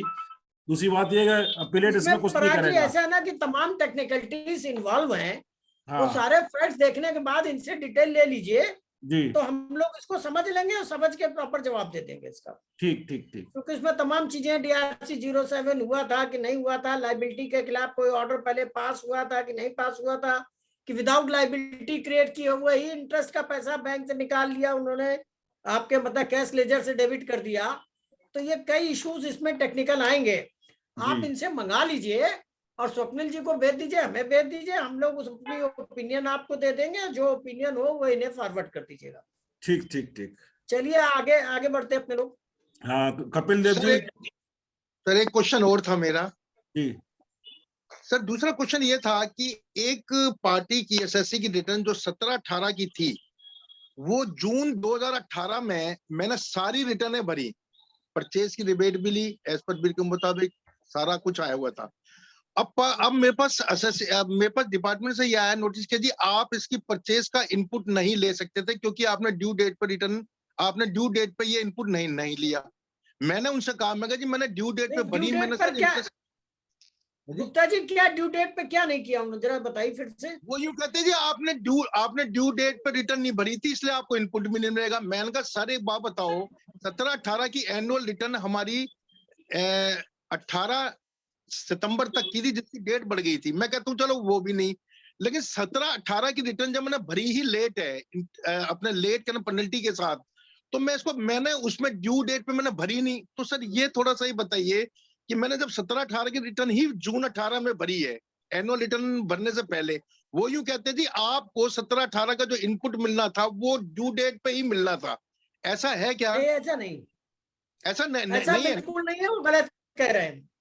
यदि वो नेक्स्ट फाइनेंशियल ईयर की एक्सटेंडेड डेट के हिसाब से आपने उसके पहले ही भर दिया है, तो आपकी आईटीसी एलिजिबल है। वो गलत बोलना भैया, उसको डिफेंस कर लीजिए प्रॉपरली। ठीक है सर, ठीक है, मैं बिल्कुल मिलेगी। Thank you so much. Maharajganj से जी सर, नमस्कार। सर मेरा एक छोटा सा क्वेश्चन है, ये हम जो आईटीसी क्लेम करते हैं वो GSTR 2B के आधार पर क्लेम करते हैं। किसी व्यापारी ने अपने यहाँ जो सप्लायर है हमारा, वो सप्लायर अपना GSTR 1 अगले साल के मार्च में आके फाइल किया, तो हमारे मार्च के 2B में रिफ्लेक्ट किया। तो क्या ये मार्च के 2B में जो रिफ्लेक्ट करा, ये आईटीसी हमारी वैलिड होगी कि नहीं? आप फाइनेंशियल ईयर क्या है, किस फाइनेंशियल ईयर की मार्च की बात कर रहे हैं आप? हम अगर बात करें 21-22 की, 21-22 की आईटीसी मुझे क्लेम करनी थी। करंट ईयर उसी ईयर का मार्च है कि अगले साल का मार्च है? Next year March, next year का मार्च है। तो वो ये देख लीजिए, जो 16(4) में लिमिटेशन है, नवंबर तक थी, क्या थी वो पार हो गई थी? हाँ वो पार हो गई, जैसे नवंबर तक लिमिटेशन है, लेकिन 2B में रिफ्लेक्ट किया मार्च में, हमारे मार्च के 2B में रिफ्लेक्ट किया। ये मार्च के 2B में जो रिफ्लेक्ट कर रहा है लास्ट ईयर की आईटीसी, वो क्या वैलिड होगी कि नहीं? उस पर डिपेंड करेगा। 16(4) में जो लिमिटेशन दी हुई है कि आईटीसी आप कब तक क्लेम कर सकते हैं, माने नेक्स्ट ईयर की, उस समय सितंबर या अक्टूबर तक था वो, उस तक क्लेम है तो ठीक है, और उसके आगे और बढ़ गई है तब दिक्कत होगी आपको। जैसे करंट में नवंबर है, नेक्स्ट ईयर का नवंबर, तो वो देख लीजिए, यदि वो पार करके मार्च आ रहा है, पार करके मार्च, तो फिर नहीं मिलेगी आपको, फिर आप नहीं होंगे।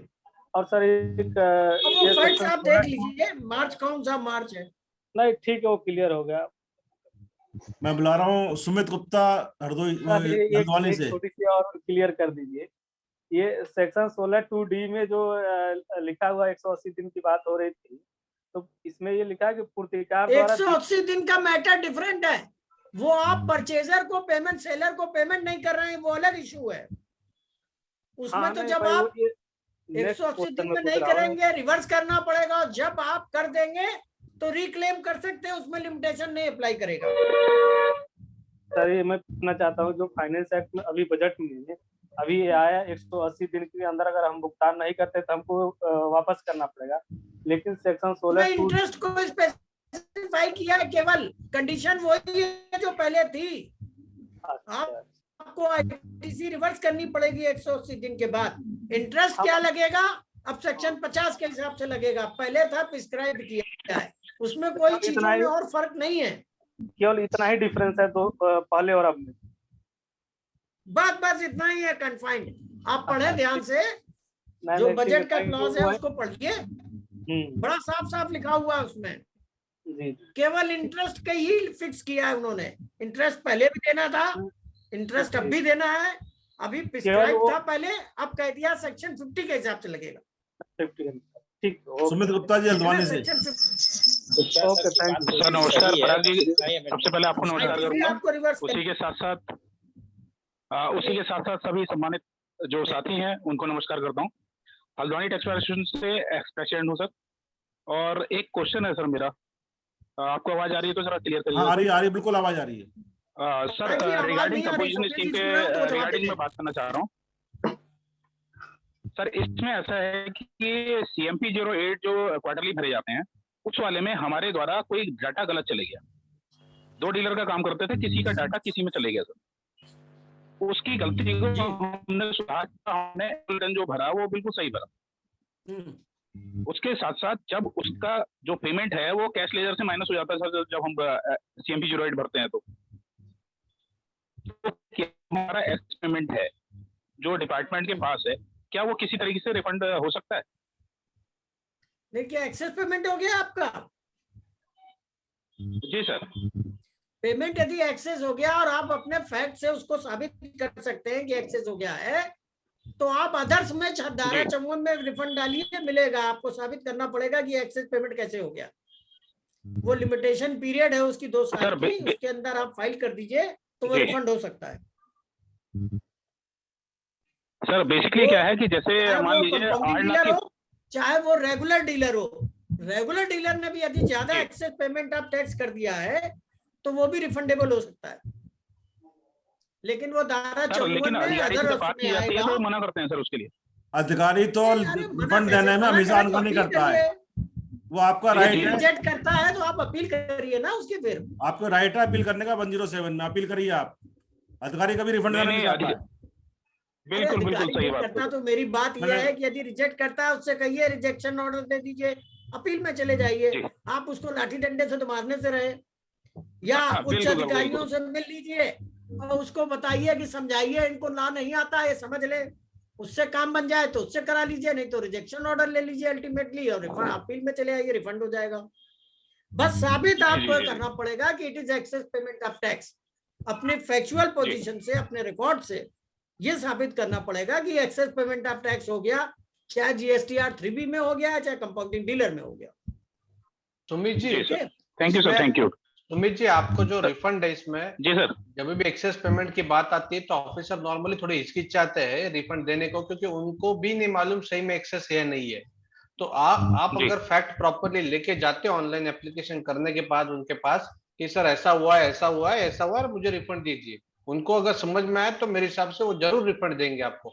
अगर उनको समझ में नहीं आता तो आप उनका हायर अथॉरिटी को मिली है, अपील वगैरह के चक्कर है, बट उसमें वापिस आपका टाइम बढ़ते जाएगा और आपका थोड़ा सा एफर्ट्स भी बढ़ेंगे। बट हमारे केसेस में हमने ऑब्जर्व किया कि थोड़ा सा उसको नहीं समझ में आए तो उसका हायर अथॉरिटी को मिले, समझने के बाद आपका रिफंड जरूर देंगे। एक्सेस पेमेंट ऑफ टैक्स है, जो गलत पेमेंट हुआ है उसका रिफंड आपको मिलना तय है। जी sir, thank you sir, thank you. तो एक बात याद रखनी पड़ेगी कि एप्लीकेशन से जो 2 साल का टाइम हार्ड लिमिटेशन है, तो उसको गंवाए नहीं। यदि परसुएशन में उससे रिजेक्शन ऑर्डर ले लीजिए, अपील चले जाएगी, यदि नहीं करता है तो। बिल्कुल सर, बिल्कुल बिल्कुल sir. Manoj Agarwal ji, thank you Swapnil ji. Sir एक क्वेश्चन और है छोटा सा, जैसा कि अभी जगभूषण गुप्ता जी ने कहा था कि उनके द्वारा लेट रिटर्न भरे गए थे, ये वाली प्रोसीजर जो है ये क्या नाम हम लोगों के साथ भी हुई है, कई हुई है। उसके साथ साथ जब शासन ने कई बार डेट बढ़ाई सर, आई थिंक मेरे हिसाब से 2 बार हुई है, एक कोविड के पीरियड में हुई है, एक उससे पहले हुई है कोरोना पीरियड में। तो क्या जी सर, उससे पहले भी हुई है सर, एक बार डेट बढ़ी थी कि आप 2020 में हुई है, 2022 में हुई है, 2021 में। हाँ सर, लेट फीस के साथ आप दाखिल कर सकते हैं। हाँ। तो क्या इनपुट वाली जो लायबिलिटी थी, इनपुट क्लेम करने की सर जो कंडीशन थी, वहां तो कहीं बार किया नहीं गया था सर उसमें कि इनपुट नहीं मिलेगा आपको? नहीं, देखिए उसमें जैसे 16(4) में एक टाइम लिमिटेशन है कि आप कब क्लेम कर सकते हो, और यदि 16(4) की वो टाइम लिमिटेशन मैंने नेक्स्ट फाइनेंशियल ईयर की, सितंबर का रिटर्न पहले था अक्टूबर तक, और वो तो ड्यू डेट 20 अक्टूबर तक की थी, और अब जो है नवंबर तक है, उसमें रिटर्न कोई नहीं है, नवंबर तक क्लेम कर सकते हैं। माने नवंबर तक जो रिटर्न जाएगा उसमें क्लेम कर लो, उसमें क्लेम नहीं करते हैं तो 16(4) की टाइम बार्ड लिमिट में अप्लाई कर जाएगा और फिर उसकी आईटीसी नहीं मिलेगी। 16(4) को यदि बढ़ाया गया है कहीं तो आप उसका बेनिफिट ले सकते हो, चाहे कोरोना पीरियड हो या बीच का कोई पीरियड हो। यदि 16(4) की लिमिटेशन नहीं बढ़ाई गई है तो उस लिमिटेशन का आपको फायदा नहीं मिलेगा। ये आपको अपने पर्टिकुलर केस में किस फाइनेंशियल ईयर से रिलेटेड है उसको देखकर समझ लीजिए। मैं बुला रहा हूँ मनोज अग्रवाल जी को।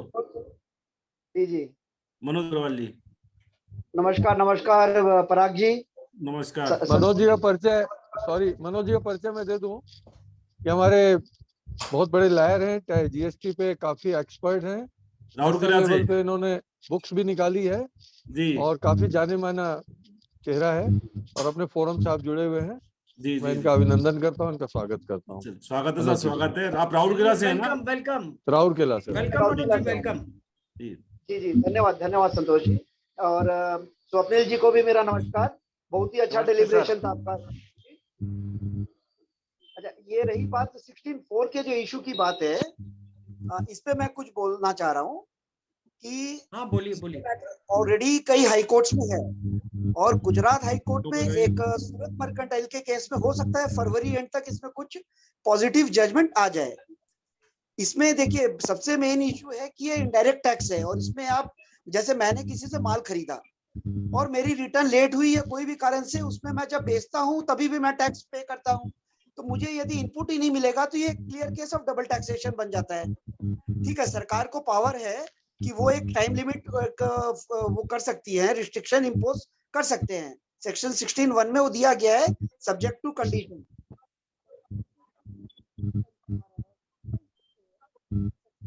आवाज बंद हो गई मनोज जी आपकी। आवाज आ रही है? हेलो, आवाज डिस्टर्ब हो रही है। अच्छा, शायद नेटवर्क का इशू होगा। हाँ भाई, हाँ 16(4) में वहां पे लैंग्वेज ये यूज हुआ है कि we have to take credit. In fact we registered person shall not be allowed to take credit after some particular date, जो कि अपने 2021 में ये डेट बढ़ करके 20 अक्टूबर से बढ़ करके 30 नवंबर हो गई, और उसके पहले ये 20 अक्टूबर तक हमको रिटर्न फाइल करनी पड़ती थी प्रीवियस ईयर के लिए। तो टेक क्रेडिट क्या होता है कि यदि मैंने बुक्स ऑफ अकाउंट्स में भी यदि मैंने क्रेडिट ले ली है So that is also we have taken credit. ऐसा नहीं है कि हमने जब रिटर्न फाइल की तभी हम क्रेडिट ले रहे हैं, ठीक है। इलेक्ट्रॉनिक क्रेडिट लेजर में एक प्रोसीजर दिया गया है कि क्रेडिट चला जाता है जब हम रिटर्न फाइल करते हैं 3B का, बट लैंग्वेज में ऐसा लिखा गया है वी हैव मतलब a person can take credit up to a particular date. तो इसमें ये लिटिगेटिव इशू है ऑफ कोर्स, और इसमें ऑलरेडी कई हाईकोर्ट में मैटर पेंडिंग है, और इसमें टैक्स पेयर के फेवर में डिसीजन आने के बहुत फेयर चांसेस हैं, क्योंकि यही कोर्ट भी उम्मीद करते हैं हम, यही आशा करते हैं फेवर में डिसीजन आए। जी जी जी पराग जी जी मैं बुलाऊंगा Manoj ji, hope for the best. और वो आप उस इंटाइटलमेंट की बात कर रहे हैं कि जो एक्ट में दिया हुआ है, लेकिन लिमिटेशन की वजह से हमको नहीं मिल पा रहा। एक्ट में कोई लिमिटेशन पीरियड है उसके मिलने का, और क्लेम करने का एक ही तरीका है GSTR फॉर्म 3B में यदि हम विद इन टाइम क्लेम करते हैं तभी वो हमारा क्लेम कहलाएगा।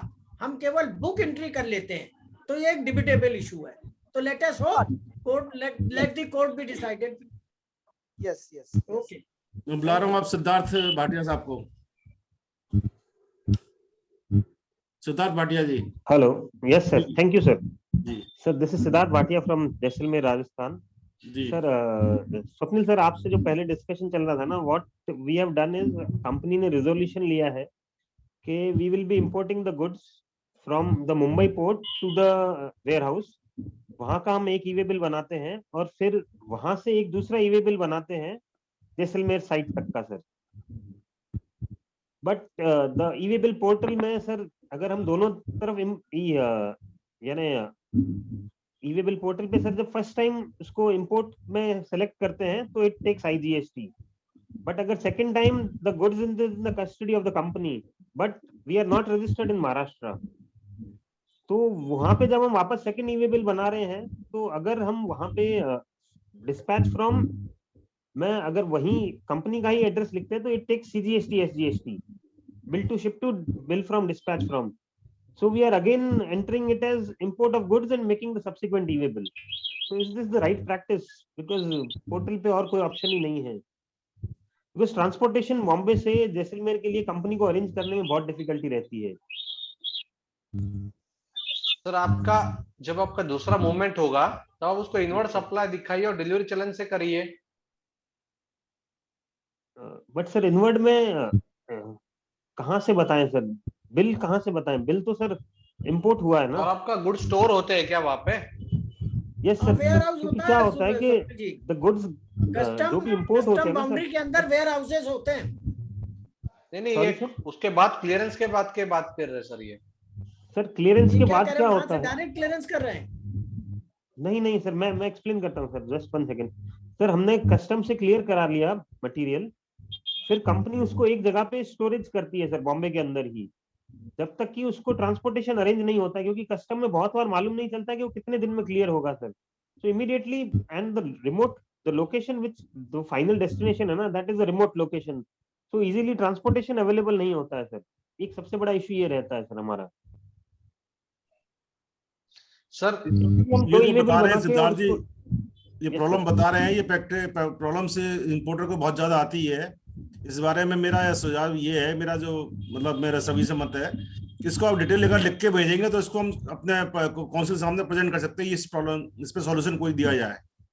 श्योर सर, मैं आपको मैसेज व्हाट्सएप पे डाल देता हूँ सर। पूरा व्हाट्सएप नहीं, आप मेरा नंबर नोट कर लीजिए। आप बिल्कुल, आप मुझे 9410664214। मेरे पास है, आपके नंबर है सर। तो फिर मेरे पास इंफॉर्मेशन बात करके फिर डिटेल में आप मुझे आपने मेरा लेटर चाहिएगा, मैं आपको परसू करूंगा। वैसे भी भाटिया सर एक चीज मुझे बताएं कि जब आप वेयर हाउस से निकाल के अपनी एडिशनल प्लेस पे या कहीं भी आपने उसको स्टोर कर लिया, जो आपका डिक्लेयर गोडाउन है, फिर वहां से जब आप मूवमेंट अपने ओरिजिनल प्लेस तक लाते हैं तो आप स्टॉक ट्रांसफर कर रहे हैं या डिलीवरी चालान से जाएगा? यही तो एक तरीका है सर। हम डिलीवरी चालान से ही ला रहे हैं। वही आपके पास तरीका भी है। रजिस्टर्ड नहीं है सर, हम महाराष्ट्र में रजिस्टर्ड नहीं है सर। नहीं, तब तो आप गलत कर रहे हैं। रजिस्टर्ड तो आपको करना, या तो आप वेयर हाउस जहां आपने क्लियरेंस जहां आप करवा रहे हैं, या तो वहीं से आप सीधे अपना माल उठाएं। अगर कहीं अन्य जगह स्टोर कर रहे हैं तो आपको गोडाउन या वेयर हाउस बनाना पड़ेगा, वहां घोषित करना पड़ेगा एडिशनल प्लेस। एग्रीड है सर, बट वहां पे सर ऐसे दिल्ली में भी इंपोर्ट हो रहा है, कहीं से भी सर इंपोर्ट हो सकता है। कंपनी अगर आप क्लियरेंस हाउस से अगर डायरेक्ट अगर निकालते हैं वेयर हाउस से, जो मतलब कस्टम क्लियरेंस के अंदर है, वहां से अगर जब मूवमेंट कर ले जाएंगे तब तो कस्टम क्लियरेंस वाला ही आपको काम कर जाएगा। लेकिन आप अलग से एक स्टोर कर रहे हैं एडिशनल प्लेस पे, उसके बाद फिर आप वहां से मूवमेंट कर रहे हैं। तो बिना एडिशनल बिजनेस प्लेस बनाए या वेयर हाउस डिक्लेयर किए आप अपना गुड्स स्टोर ही नहीं कर सकते। Agreed sir. राजेश जी, जो आपने पहली बात कही थी वो ज्यादा प्रैक्टिकल है और लीगल भी है कि यदि ये महाराष्ट्र में मान लीजिए उदाहरण के तौर पे बंबई से इन्होंने कस्टम पोर्ट से बाहर निकाला वेयर हाउस से, और महाराष्ट्र में इन्होंने कोई गोडाउन ले लिया, बंबई का ही केस है मान लीजिए, तो जब आप वहां लाएंगे और वहां से फिर भेजेंगे तो इसका मतलब आपकी बिजनेस एक्टिविटीज महाराष्ट्र स्टेट में हो रही हैं, तो आपको महाराष्ट्र स्टेट का रजिस्ट्रेशन लेना पड़ेगा। और जैसा कि लेना चाहिए, नहीं तो वो कॉन्फिस्केट कर लेंगे 130 में बुक्स। डायरेक्ट जहां ले जाना हो ले जाइए, तब तो कोई प्रॉब्लम नहीं है। लेकिन कहीं स्टोर होता है गुड्स यदि उसी स्टेट के अंदर कस्टम बाउंड्री के बाहर, तो फिर आपको वहां रजिस्ट्रेशन लेना पड़ेगा, क्योंकि बिजनेस एक्टिविटी पूरी स्टेट की मान ली जाएगी और फिर आपकी तमाम प्रॉब्लम भी सॉल्व हो जाएगी। ई-वे बिल बनाने वाली ये वो सब आप में ज्यादा दिक्कत नहीं आएगी मेरे हिसाब से। हालांकि मैं कोई कंप्यूटर पे बहुत काम नहीं करता, मेरे स्टाफ वगैरह करते हैं, लेकिन हो सकता है इससे आपकी समस्या भी हल हो जाए। बट सर फिर हमें परचेज सेल भी करनी पड़ेगी ना, वहाँ पे शो करनी पड़ेगी। सिद्धार्थ जी, बट इसमें क्या होगा, आपका ई-वे बिल में कुछ परचेज नहीं होती। सिद्धार्थ जी, आपके इस केस में अगर आप इसको प्रॉपरली ई-वे बिल नहीं बनाओगे और कल जाके अगर आपकी गाड़ी पकड़ी गई, तो वो जो आपको जो हैरेसमेंट होगा और जो पेनल्टी सब प्रोसीडिंग वगैरह होगी, तो वो काफी ज्यादा हाई होगी। तो गुप्ता सर ने बोला कि रजिस्ट्रेशन लेके इस चीज को आपको करना चाहिए, वो काफी प्रैक्टिकल अच्छा रहेगा। ओके सर, बिल्कुल। मैं बुला रहा हूँ संदीप बंसल जी को। सर संदीप बंसल जी जो हमारे नेशनल ट्रेजरर भी हैं, संदीप बंसल जी फिरोजाबाद से। सर इसी में जो आपने अभी एक्सप्लेन किया है, इसमें मैं एक चीज और ऐड कर रहा हूँ कि मान लीजिए मैं इंपोर्टर हूँ, कई बार ऐसा होता है मेरा माल आ गया पोर्ट पर, क्लियर भी हो गया, वो मेरे अभी कस्टम एजेंट के पास ही पड़ा हुआ है, मुझे डायरेक्टली मान लीजिए मेरा नावाशाखा पोर्ट पर माल आ गया, मुझे डायरेक्टली ऑर्डर मिल गया कैलकाटा का। अब जब मुझे, और मैं इस समय एस्टेब्लिशमेंट है मेरा राजस्थान का रजिस्ट्रेशन है मेरा, और अब मैं उस माल को पहले राजस्थान तो मंगाऊंगा नहीं, मैं वहां से सीधा उस माल को वहां पे सेंड कर दूंगा। तो उस केस में फिर हम उसे किस तरीके से प्रैक्टिकली आगे मूव ऑन करेंगे, क्योंकि इस तरीके का एक केस मेरी पार्टी के साथ हुआ था। बंसल जी, आपके केस में आप गुड्स डायरेक्ट बेच रहे हो दूसरे स्टेट में, राइट? Hello, right. हाँ, तो आप क्या करिए सर, आप इसको सेल इनवॉइस बनाइए, बिल फ्रॉम में आपका राजस्थान आ जाएगा, राजस्थान है बराबर, right? Yes sir. Dispatch from में आप डालोगे नावा शेवा पोर्ट, डिस्पैच फ्रॉम में नावा शेवा पोर्ट आएगा आपका, बिल टू में आएगा आपका कस्टमर, शिप टू में आएगा कस्टमर का लोकेशन। एग्रीड। तो इसमें आपका मैटर हल हो जाएगा, आपको यहाँ पे कोई प्रॉब्लम नहीं, रजिस्ट्रेशन को कोई टेंशन नहीं है यहाँ पे। सिद्धार्थ जी की क्वेरी अलग थी, उनका केस अलग था, उनको गुड स्टोर करने पड़ते हैं।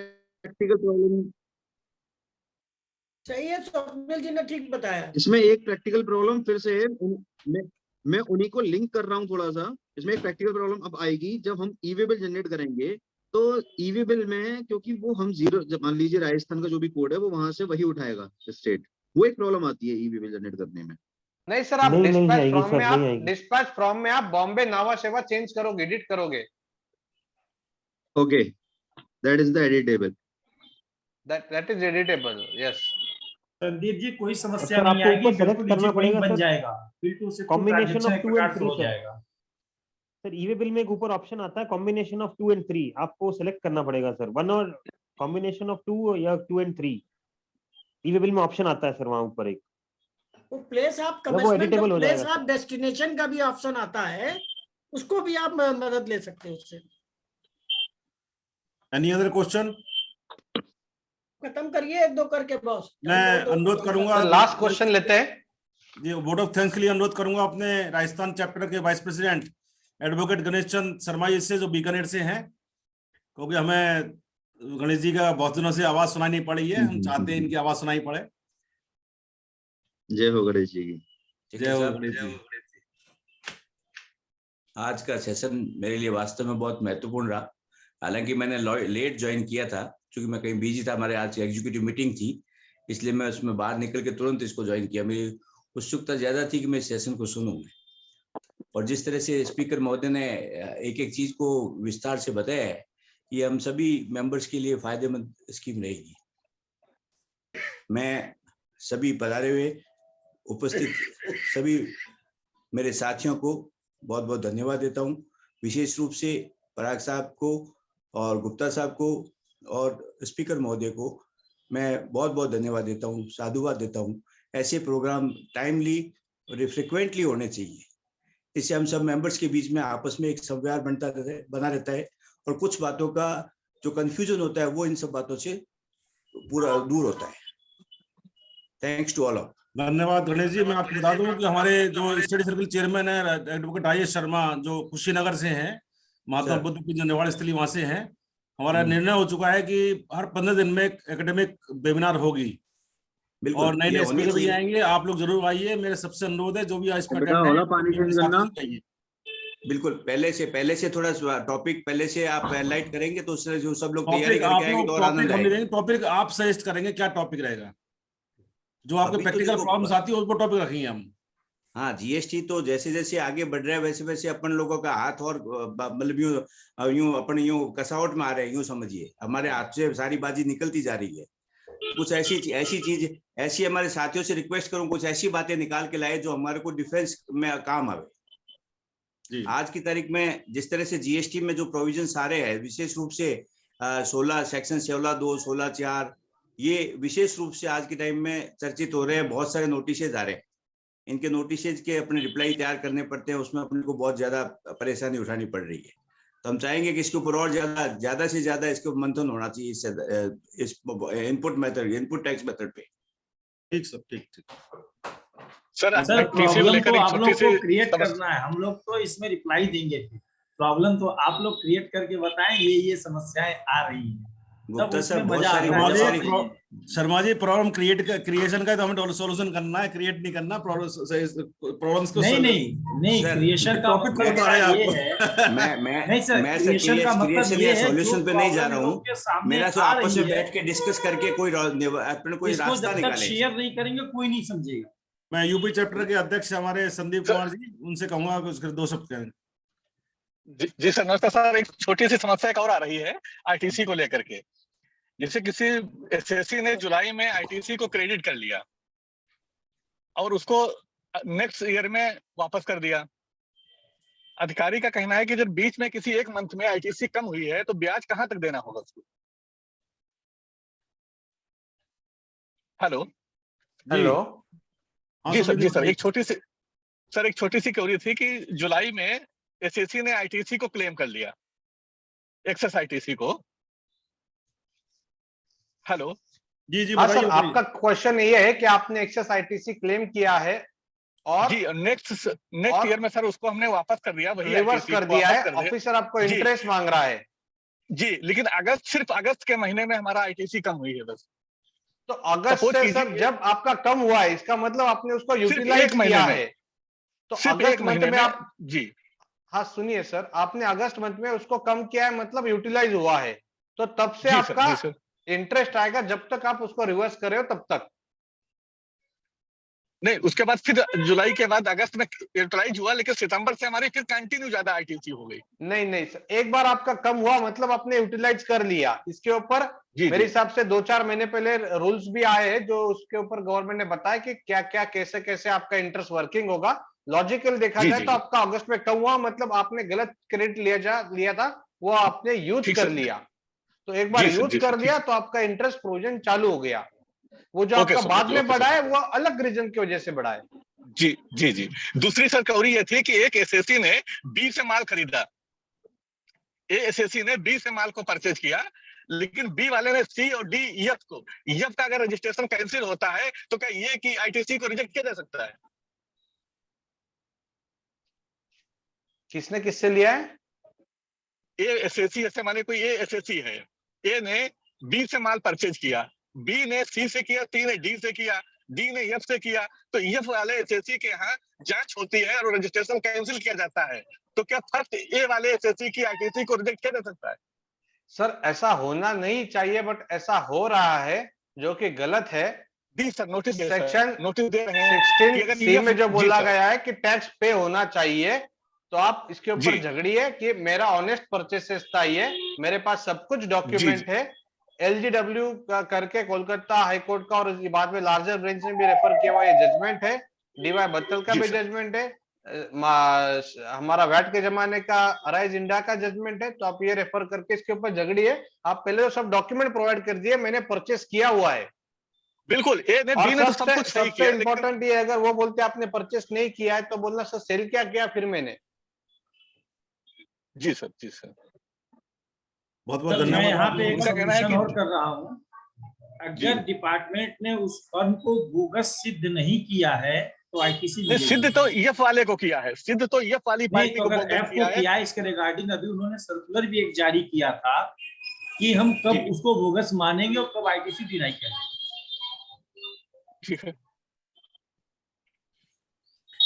मैं विदा चाहूंगा सबसे, आप बहुत जल्दी मुलाकात होगी अगले फोर्थ नाइटली में और नए स्पीकर के साथ, नए सब्जेक्ट के साथ में। सबसे विदा लेना चाहूंगा। Thank you Parag sir, Sharma sir, और everyone for inviting and being there. Thank you everyone. आप सभी को बहुत बहुत धन्यवाद। Thank you Gupta sir also. Thank you sir तो बहुत बड़े हम लोगों से। Thank you Parag ji. Budget पे पूरी बातें रह गई, बजट पे भी कुछ बात होनी थी। अभी वार्ता, अभी विराम नहीं लगा है, सब वार्ता तो होती रहेगी हमारी। और नहीं, अभी बजट का जब अमेंडमेंट हो जाएगा फिर वार्ता करेंगे हम। बिल्कुल।